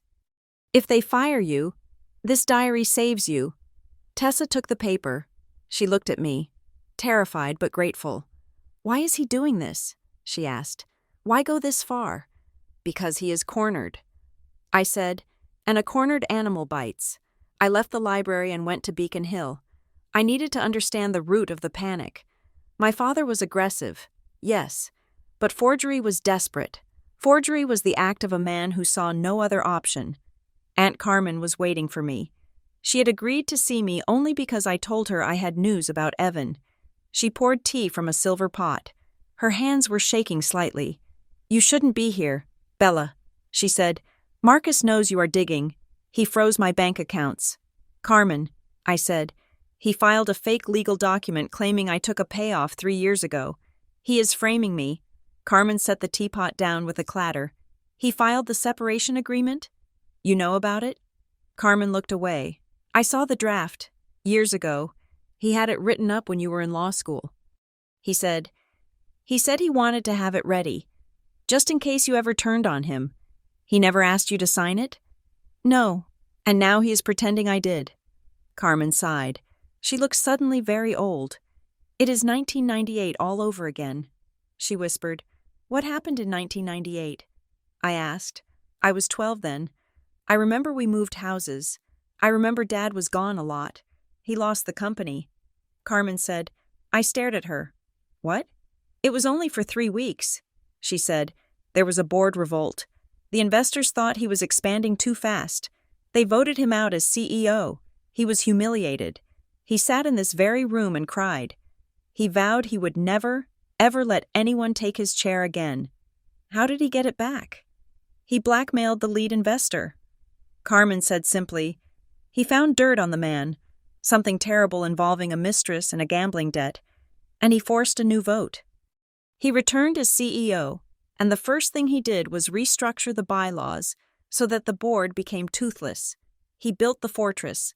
I said, yes, and that is why he is insane right now. Bella. He sees you as the board revolt. He sees the lenders as the enemy. He is reliving the trauma of '98. He thinks if he loses control for even 1 second, he will be that crying man in the chair again. He is destroying the company to save his pride. I said, he is destroying the threat. Carmen corrected, and right now, the threat is you.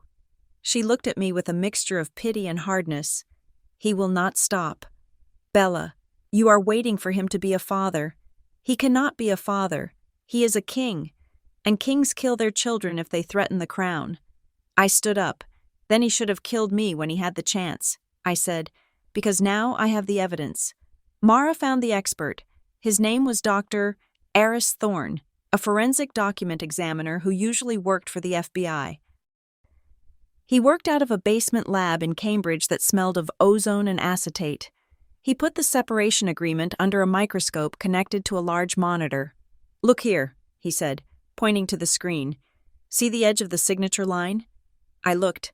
The black ink of the signature seemed to float slightly above the texture of the paper. It is a bitmap. Dr. Thorne said, a digital image. You can see the pixelation on the curvature of the S. And look at the background. There is a faint gray noise around the letters. That is trash. Digital artifacts from a scan. So it was pasted on? Mara asked.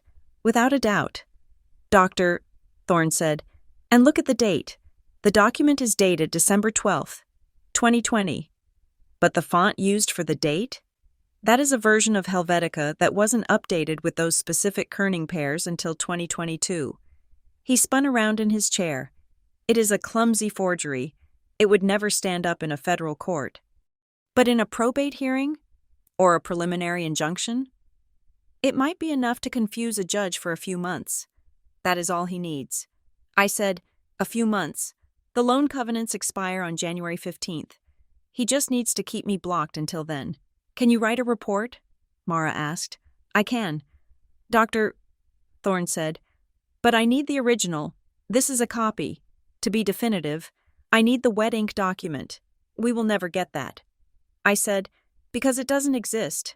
Then I will write a report stating that the copy shows high probability of digital manipulation.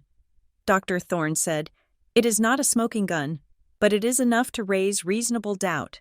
It was a step, a small one, but a step. The next day, I met Noah Delling. Noah was a journalist for the Larkspur Ledger, a local paper that punched above its weight. He had been writing skeptical articles about the Harbor Light Key development for months, asking questions about the environmental impact and the financing. We met on a bench overlooking the harbor. It was bitterly cold, the wind whipping off the gray water.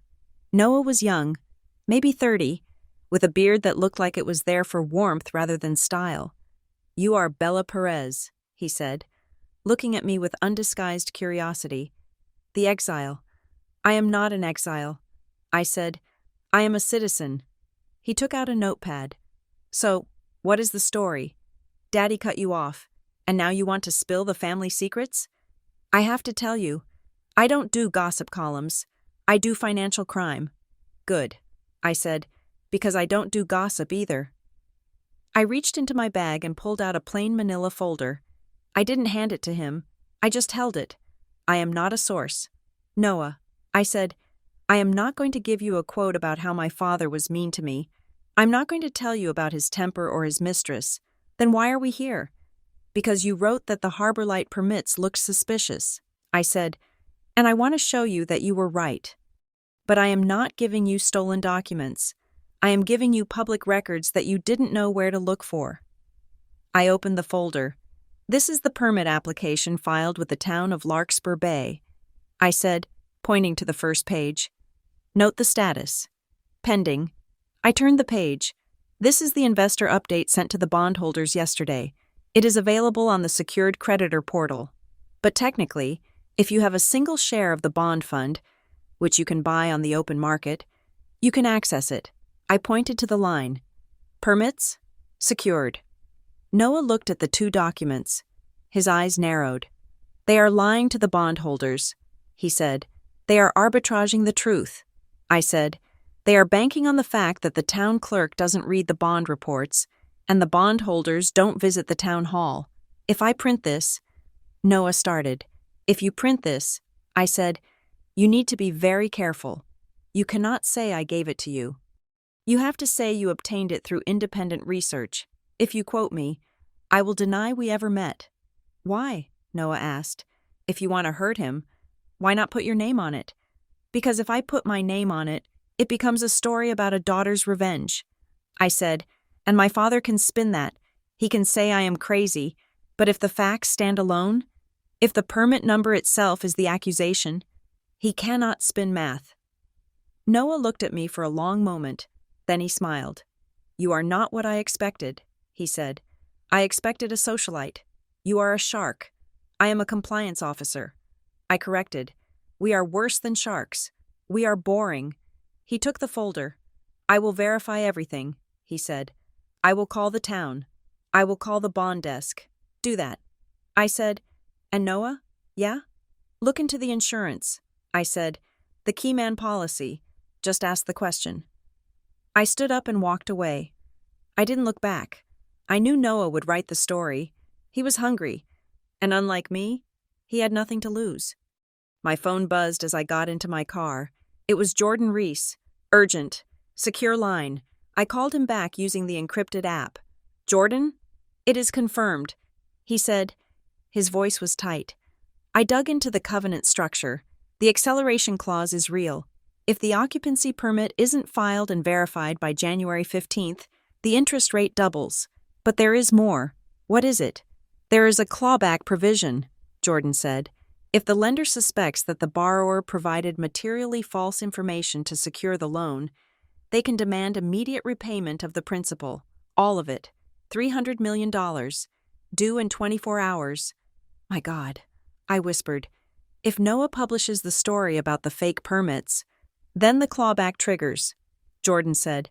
And Perez Crest Holdings doesn't have $300 million in cash. They have maybe $40 million. The rest is tied up in assets. They would be insolvent. I said, bankrupt, Jordan corrected. Overnight. Bella, if this story breaks, your father's empire hits an iceberg. I sat in the silence of my car. I held the power to destroy it all. Not just my father, but the employees, the contractors, the legacy. But he had built the bomb. I was just the one pointing at the timer. He is gambling everything on a lie. I said, he is desperate, Jordan said, and desperate men do stupid things. Watch your back. I went home. I felt heavy. The weight of the impending collision was pressing down on me. I cooked a simple dinner of pasta and ate it standing up at the counter. My computer chimed. An email from Mara. Subject: Service of Process. I opened it. Attached was a petition filed in the Suffolk County Probate Court. Petitioner: Marcus Perez. Respondent: Bella Perez. Nature of action: Petition for declaratory judgment of legal estrangement and termination of standing. I read the legal arguments. They were vicious.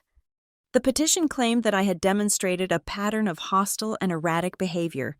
It cited the family separation agreement as proof that I had already severed ties. It asked the court to rule that I had no legal standing to challenge the trust, no right to access company documents, and no right to petition for an accounting. It was a gag order dressed up as a lawsuit. But the final paragraph was the one that stopped my heart. The petitioner further requests that the court seal all records related to this matter, as the respondent has threatened to release proprietary corporate information in a malicious attempt to damage the family business. He was using the court to silence me before I could speak. He was trying to seal the truth under a judicial order. I picked up the phone and called Mara. I saw it. I said, "He is trying to block you." Mara said, "If the judge grants this, any document you release could be considered contempt of court. You could go to jail for showing a spreadsheet to a journalist. We have to fight it." I said, "We will," Mara said, "but we have to move fast. We have to file a response by tomorrow morning. We have to prove that the separation agreement is a fake. We have to prove that his petition is the fraud. Not your actions. We move from defense to offense." I said, Bella, Mara said, her voice serious. Once we file this response, there is no going back. We are accusing him of perjury. We are accusing him of forgery. This is war. I looked at the empty apartment. I looked at the frozen bank account on my screen. I looked at the memory of my father's face in the study, telling me I was nothing without his name. He started the war. Mara, I said, I'm just going to finish it, file the response, and attach the forensic report. Attach the draft of Schedule 9. Attach it all. Let's put it on the record. I hung up. I walked to the window and looked out at the city lights. Somewhere out there, in the dark, my father was sitting in his fortress, thinking he had won. He thought he had crushed me with paper. He didn't realize that paper was flammable, and I had just lit the match. We filed the motion at 9 o'clock on Tuesday morning. It was not the sprawling, emotional complaint my father likely expected. There were no paragraphs detailing my childhood trauma or the unfairness of being cut from the trust. It was, as Mara Klein described it, a surgical strike. We filed a motion to preserve evidence and request for forensic examination of disputed instruments. We did not ask for the money, we asked for the metadata. Specifically, we challenged the authenticity of the family separation agreement filed by my father's counsel. We argued that the document was a forgery, created to fraudulently deny me standing. We cited the pixelation anomalies Dr. Thorne had found in the initial scan. We cited the impossible date stamps. It was a narrow, boring, procedural filing. To the press, it looked like a dull administrative squabble, but to a lawyer like Arthur Sloan, it was a terrifying shot across the bow. We weren't claiming my father was mean. We were claiming he had committed a felony in a court of law. We are not shouting, Mara said as she hit the submit button on the court portal. We are whispering in the judge's ear that someone is lying to him. Judges hate being lied to. I felt a grim satisfaction. My father wanted a brawl. I was giving him an audit. My father's response was immediate, but it wasn't legal. It was theatrical. That evening, my phone lit up with notifications from the local Larkspur Bay social accounts. It was the night of the Winter Solstice Gala, an event my father usually attended just to show face. This year, he was the main event. I watched the live stream from my laptop in my darkened living room. The ballroom of the Ocean View Hotel was decked out in silver and white. My father stood on the podium, looking every inch the benevolent patriarch. He wore a tuxedo that fit him like armor. Evan stood a few feet behind him, looking pale and stiff, like a prop that had been placed on stage and forgotten. Tonight is about giving back, Marcus said into the microphone. His voice was warm, rich with practiced empathy. He paused for effect. But it is also about clarity. As I look at the future of Perez Crest Holdings, I am reminded that sometimes, to build something strong, you have to prune the branches that do not bear fruit. The crowd went silent. He was talking about me. He was using a charity speech to justify erasing his daughter. I have had to make difficult decisions this week, he continued, his face taking on a mask of sorrow. I have had to set boundaries with those who do not share our values of loyalty and integrity. It is painful. A father's love is unconditional, but his trust must be earned. He gestured to the giant check behind him. That is why, in honor of the new leadership under my son, Evan, I am donating $2 million to the Larkspur Bay Preservation Fund. We are committed to this town. We are committed to the truth. The applause was thunderous. He smiled, a sad, brave smile. He was the victim hero. He was the man who had been forced to cut off a toxic child for the greater good. And look how generous he still was. I closed the laptop. He donated $2 million to distract them from the fact that he doesn't have the cash to finish the harbor project. I said to the empty room, it was a brilliant move. He had just bought the town's loyalty right before the permit scandal could break. If anyone questioned the harbor timeline now, they would look like they were attacking the town's greatest benefactor. He was rewriting reality in real time. 2 hours later, my phone buzzed. Unknown number. I picked it up. Garage B, the voice whispered. The one near the aquarium. 4th level? Blue sector? Evan, come alone. Bella, please. He hung up. I debated calling Mara. She would tell me it was a trap. She would tell me that meeting the opposing party without counsel was reckless. But this was Evan, my brother, the boy who used to hide in my room during thunderstorms because our father thought fear was a weakness. I grabbed my coat and drove to the aquarium garage. It was a concrete cavern, smelling of gasoline and damp salt air. I drove up the spiraling ramps until I reached the 4th level.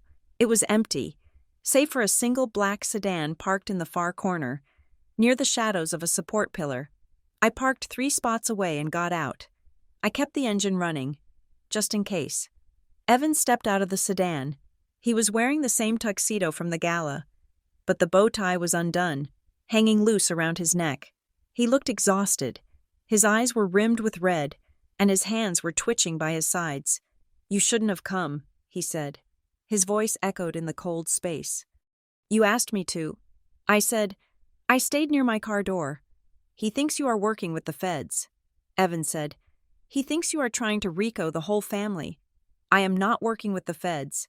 Evan, I am trying to prove that he forged a document to steal my voice." Evan laughed, a sharp, hysterical sound. "A document? Bella, do you have any idea how many documents there are? I signed 50 pages today. 50, I don't even know what they were. Powers of attorney, debt restructuring, permit affidavits." He puts them in front of me and says, "Sign here, son, or the company fails." So I sign. He walked toward me, stepping into the pool of yellow light from the overhead fixture. "I am the CEO on paper, Bella, but I don't have the login to the bank accounts. I don't have the keys to the safe. I am just the hand that holds the pen." I looked at him.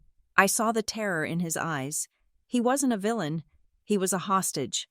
"Evan," I said softly, "you need to stop signing." "I can't stop," he shouted.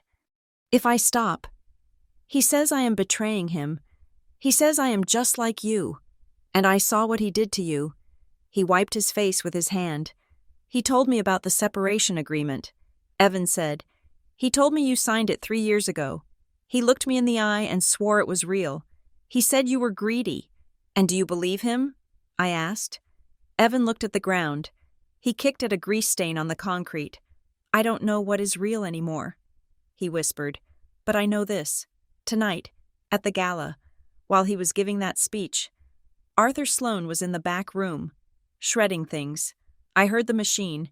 It didn't stop for an hour. I felt a chill that had nothing to do with the winter air.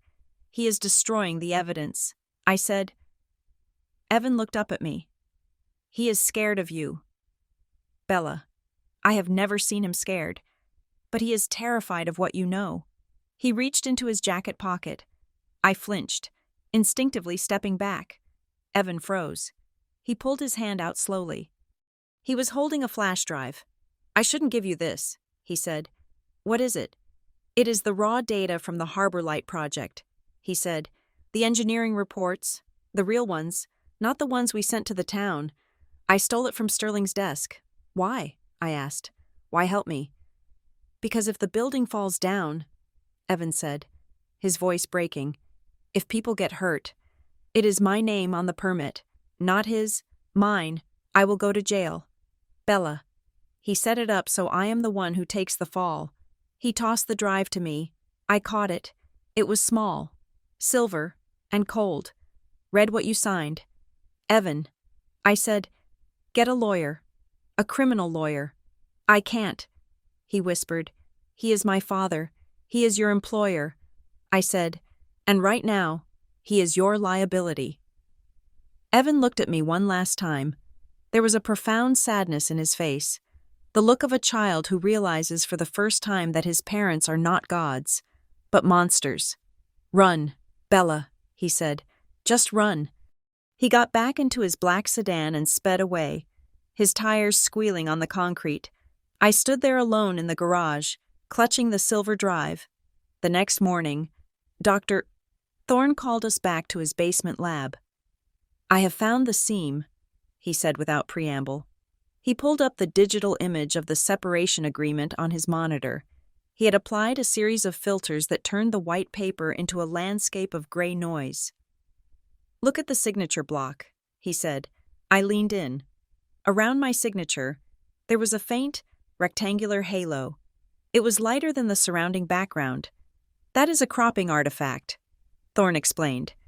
"When you scan a piece of paper, the scanner picks up the texture of the paper grain. This document has one grain pattern for the main text, and a completely different grain pattern inside this rectangle around your name. It was pasted." I said, "It was pasted from a document with a higher cotton content," Thorne said. "Likely an old stock certificate or a formal letter. And look at the metadata." He clicked a tab.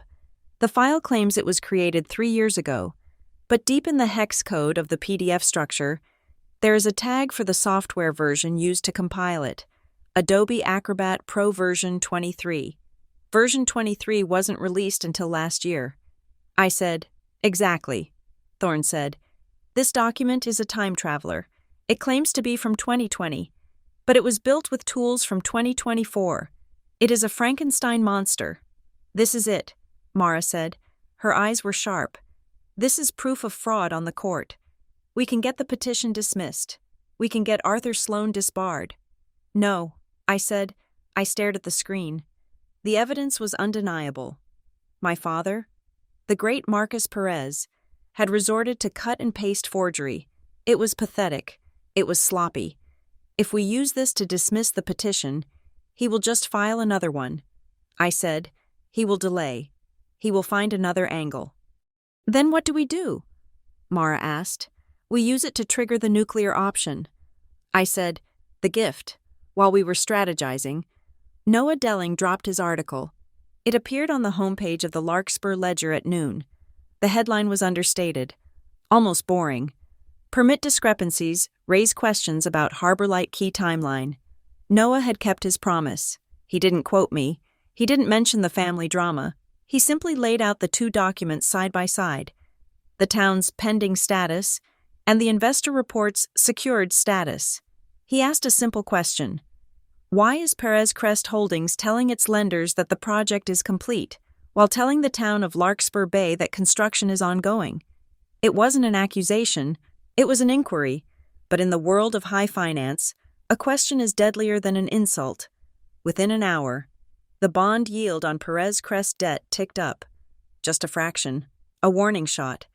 I received a text from Jordan Reese. "The credit committee just called an emergency meeting. They saw the article. They are asking for the original permit files. Marcus is stalling. He is stalling because he doesn't have them." I replied, "He is shouting at everyone." Jordan wrote, "He is claiming it is a clerical error. He is claiming the ledger is a tabloid, but the interest rate clock is ticking. 4 days to the deadline." I felt a strange lack of joy. I was watching the cracks form in the dam, but I didn't feel triumphant. I felt a deep, aching hollowness. I sat in my condo that afternoon, staring at the gray sky over Boston. I had spent my whole life trying to be the person my father wanted. I had been disciplined. I had been smart. I had been loyal. I had saved him from himself 100 times. And in return, he had not only cast me aside, he had tried to criminalize my existence. I realized then that I was grieving. I wasn't grieving the loss of the money. I was grieving the loss of the illusion. I was grieving the father I wanted, the stern but fair king who would one day recognize my worth. That man never existed. There was only Marcus, a man who would burn his own son to keep himself warm, a man who would forge his daughter's signature to save face. He didn't hate me. It was worse than that. He just didn't care if I existed, as long as I didn't get in his way. I wiped a single tear from my cheek. "Okay," I said aloud. "If you want a war of documents, I will give you the ultimate document." I went to Mara's office late that afternoon. The city was dark, the lights of the skyscrapers twinkling like indifferent stars. "It is time," I said. Mara looked at me. She saw the change in my face. The hesitation was gone. The hope for reconciliation was gone. "The gift?" she asked. "The gift," I confirmed. We laid out the pieces. It was a puzzle that had to fit together perfectly. First, the mirror clause. The suppressed Schedule 9 that mandated an independent review if the beneficiary was changed during a financing event. Second, the fraud. The forensic report proving the separation agreement was a forgery, which meant the disowning was not a correction of records, but a new, hostile act designed to evade the governance trigger. Third, the exposure. The discrepancy in the Harbor Light permits, proving that the financing event itself was based on material misrepresentation. Put them together, and you have a legal reaction that cannot be stopped. We drafted the cover letter. It wasn't addressed to my father. It was addressed to the Independent Fiduciary Committee at Northgate Services and the Ethics Board of Bramwell Sloan. It was written in the dry, neutral language of corporate compliance. To the trustees, pursuant to the governance protocols of the Perez Family Trust, archived Schedule 9, and the anti-money laundering provisions of the Patriot Act, the undersigned formally notifies you of a trigger event. The removal of the primary beneficiary on December 20th, combined with the active financing of the Harbor Light Key Debt Facility, mandates an immediate automatic suspension of the current trustee's powers pending an external audit. Please find attached Exhibit A, Forensic Analysis of Forged Separation Agreement. Exhibit B, Discrepancy Report regarding Municipal Permits.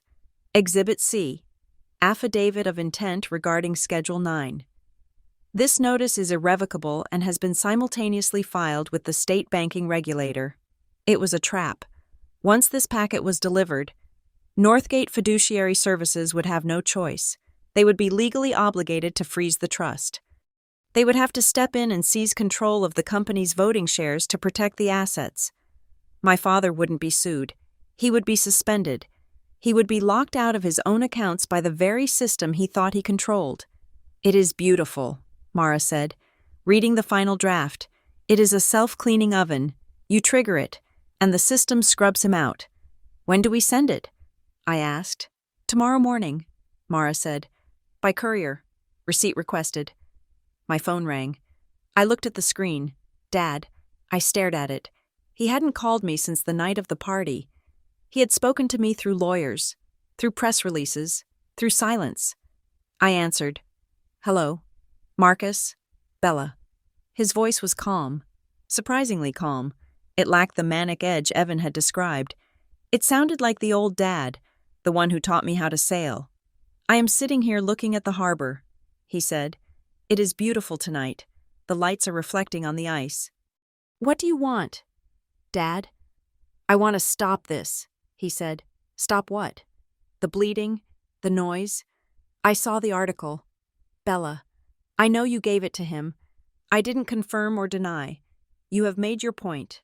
He continued. You are smart. You are dangerous. I respect that. I forgot that about you. I forgot that you have teeth. He paused. I want you to come to Crestmere tomorrow. 11 o'clock. Just us. No lawyers. No Evan. Why? Because we are family, he said, and because I have a proposal. I am willing to tear up the separation agreement. I am willing to reinstate you. I held the phone tight. Reinstatement, the $50 million, the status, it was all there, being offered back to me. But at what cost? I asked. We can discuss the terms, he said, but we have to do it face to face, before the lawyers ruin everything, before you do something you can't undo. I closed my eyes. He knew. He sensed the trap was closing. He was trying to buy me off before the clock ran out. I knew it was theater. I knew he had no intention of letting me back in without shackling me. He wanted me in the room so he could coerce me, or maybe just so he could find out exactly what I had. But I needed one last thing. The disclosure packet was strong, but it relied on the interpretation of the mirror clause. If I could get him to admit, on record, that he deleted the schedule, if I could get him to admit the permit was fake, then the lock would be unbreakable. I will come, I said. Good, he said. Crestmere, 11 o'clock. Come home. Bella. He hung up. I looked at Mara. He invited me to Crestmere. I said, You are not going, she said immediately. It is a setup. He will have Arthur Sloan there with a settlement agreement and a threat. I know. I said, But I am going. Why? Because I need him to say it. I said, I need him to confess. I reached into my bag and pulled out my phone. I opened the recording app. Massachusetts is a two-party consent state. I couldn't record him secretly, but I wasn't going to record him secretly. I am going to give him a choice. I said, confess or lose. I took the heavy envelope containing the disclosure packet, the gift, and placed it in my briefcase. I am going to deliver the gift in person. I said, Mara looked at me with worry, but also with respect.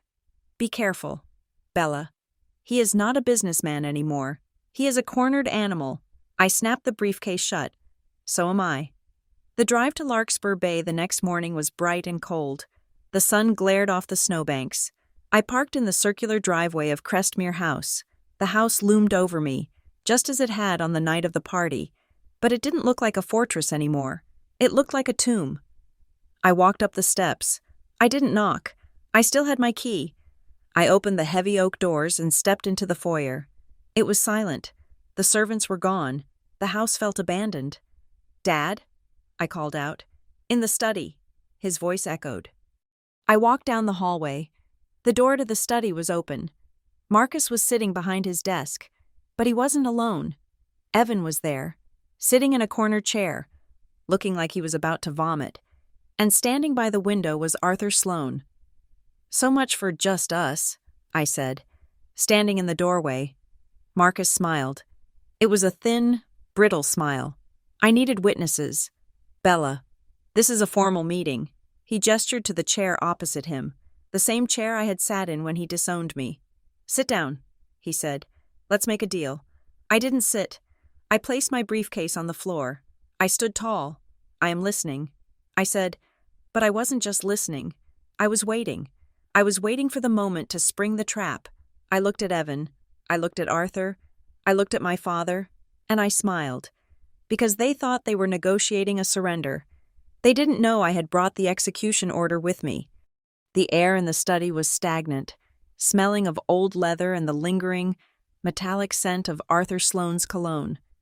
I stood by my briefcase, my feet planted firmly on the Persian rug, feeling the ghost of every lecture I had ever received in this room. This was where I had been told to study harder. This was where I had been told to smile more.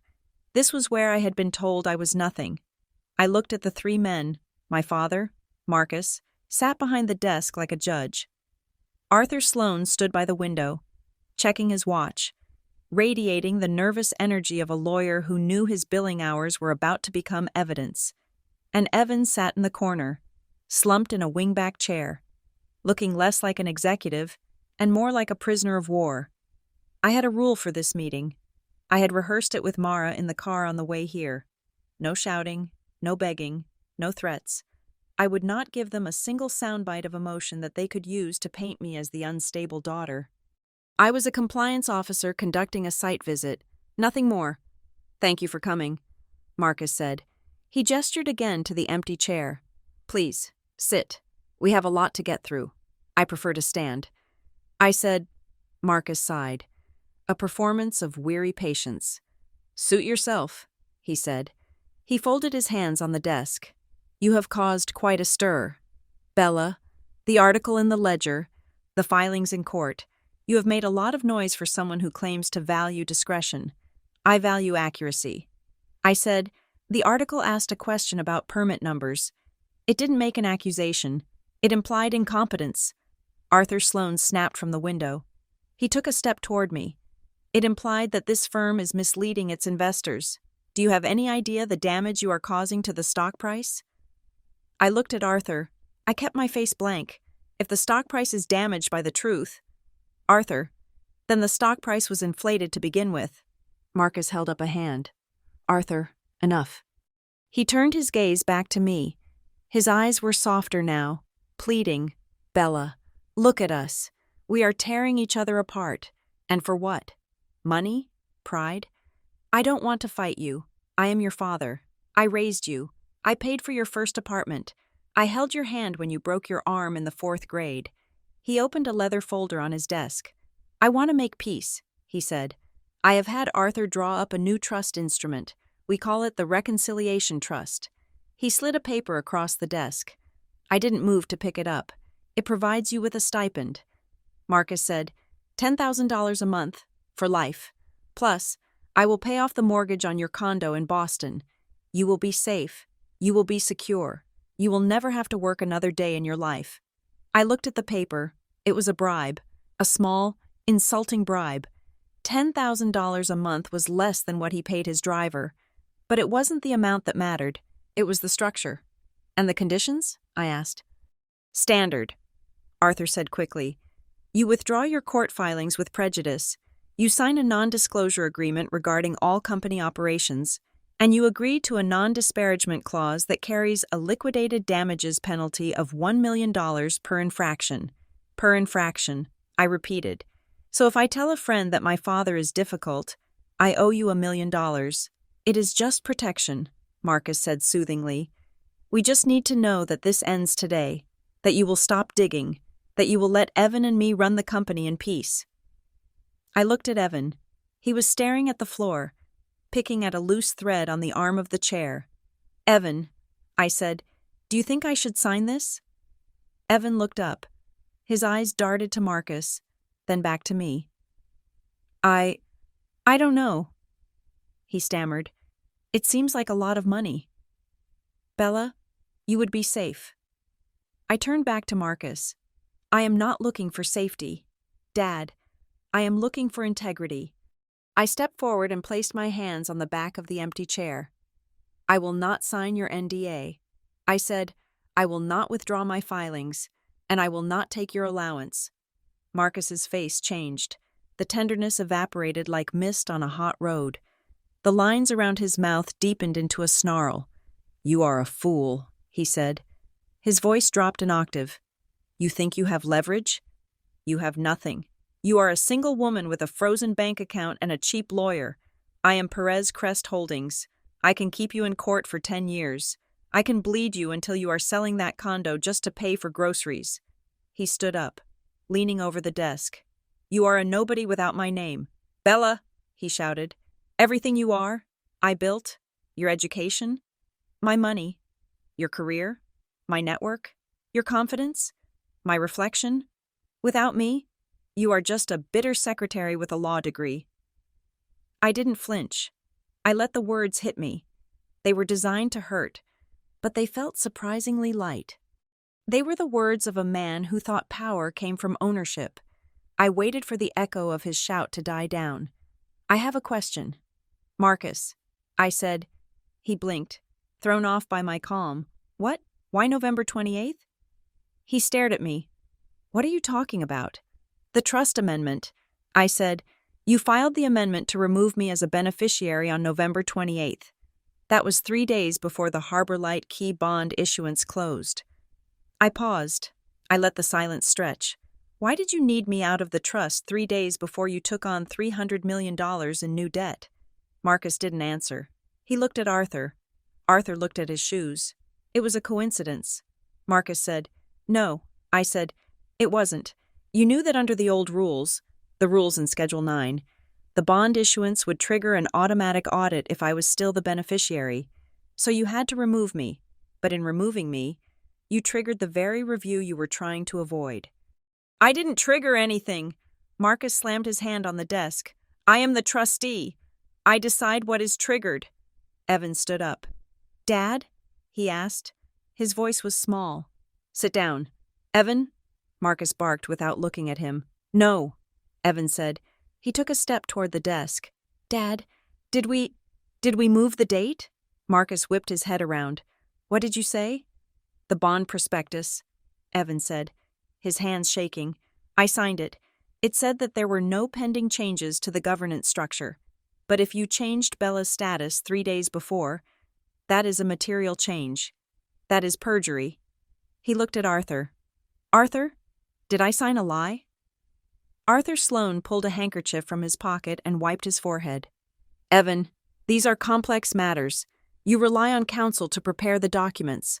I am asking you, Evan shouted. His voice cracked. Did I sign a lie? Shut up, Marcus roared. He turned on Evan, his face purple. You ungrateful little child. You sign what I tell you to sign.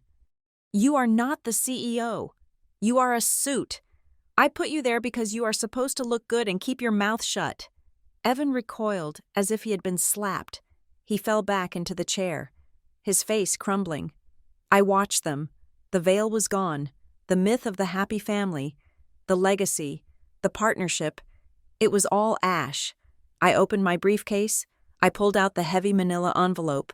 It was sealed with red security tape. "It doesn't matter what Evan signed anymore," I said. Marcus turned back to me. His chest was heaving. "What is that?" he asked. "This is a gift," I said. I placed the envelope on the desk. At 9 o'clock this morning, a courier delivered identical copies of this packet to the Independent Fiduciary Committee at Northgate Fiduciary Services and to the ethics partner at Bramwell and Sloan. Arthur Sloan let out a strangled noise.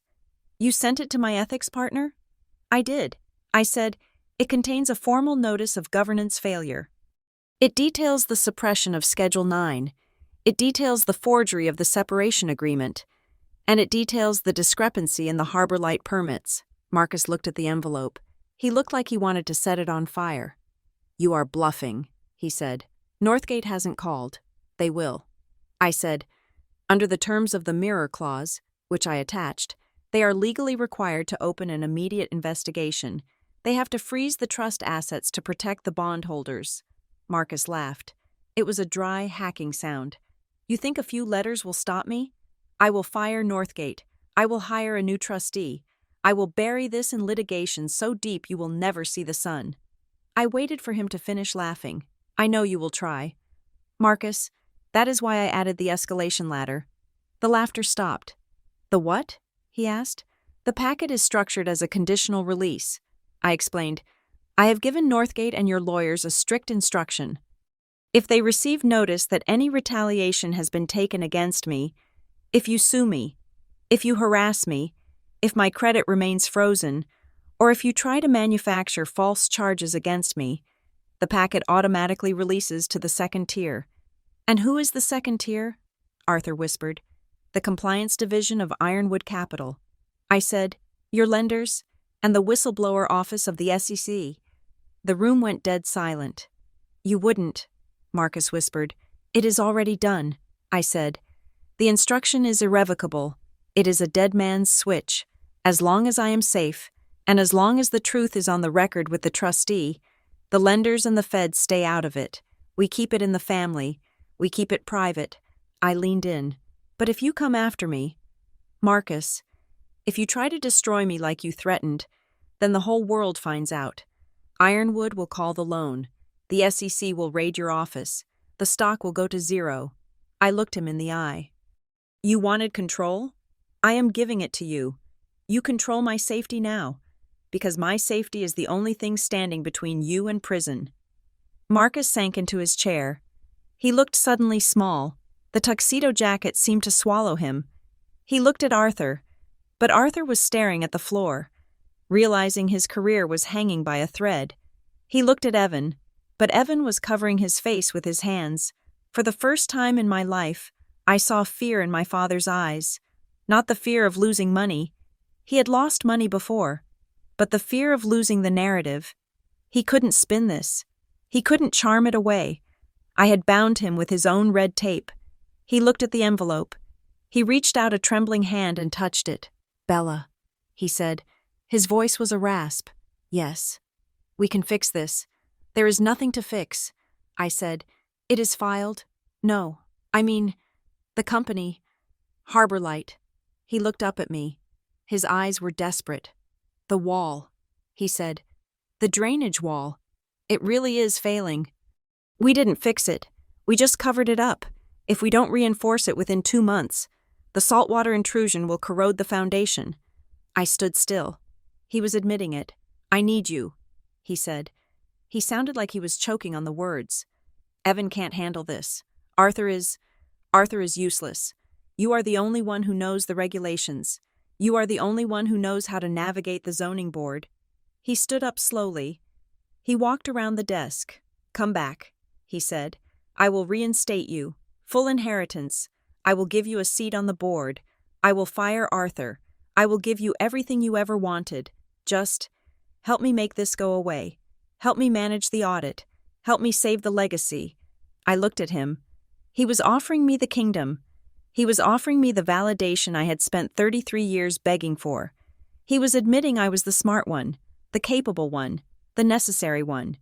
And I realized, with a sudden blinding clarity, that I didn't want it. I didn't want to be the fixer. I didn't want to be the one who mopped up the blood so he could keep wearing the crown. I looked at the envelope on the desk. That was my work.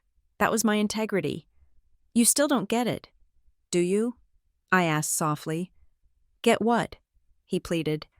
"I didn't come here to take the company from you, Dad, and I didn't come here to save it for you." I stepped back. "I came here to give it back to you. It is yours. The fraud, the debt, the failing wall, the lies. It is all yours. You built it. You own it. I refused to sign the fraudulent memo, and you disowned me. Now, you want me to sign on to a massive cover-up to save you? No. Bella, please." He grabbed my arm. His grip was weak. I pulled away. "I am not your compliance officer anymore." "Marcus, I am just a witness." I turned to Evan. "Evan," I said, "get up. Walk out that door. You don't have to stay for the crash." Evan looked up. He looked at Marcus, who was staring at me with a mix of hatred and terror. Then he looked at the door. He stood up. He didn't say a word. He just walked past Arthur, past Marcus, and out into the hallway. I turned to follow him. The phone on the desk rang. It was a sharp, shrill sound that cut through the silence like a knife. Marcus stared at it. Arthur's cell phone buzzed in his pocket. He pulled it out. He looked at the screen, and his face went the color of ash. "It is Northgate," Arthur whispered. "They are invoking the emergency suspension protocol. They are sending a forensic team." The desk phone rang again, and that is Ironwood's legal counsel on the other line, Arthur said, looking at his email. "They have received an anonymous tip about a permit discrepancy. They are requesting a covenant review. It hadn't even taken an hour. The system worked. The truth, once released, was efficient." Marcus looked at me. His eyes were wide, glassy. The empire was tilting. The floor was sliding out from under him. "What have you done?" he whispered. I didn't answer. I didn't have to. I turned and walked out of the study. I walked through the foyer, past the portraits of ancestors who had never lied like this. I walked out the heavy oak doors. The winter air hit me like a blessing. It was cold, clean, and honest. I saw Evan sitting in his car, his head on the steering wheel. I knew he would be okay. He would testify. He would survive. I walked to my car. I looked back at the house one last time.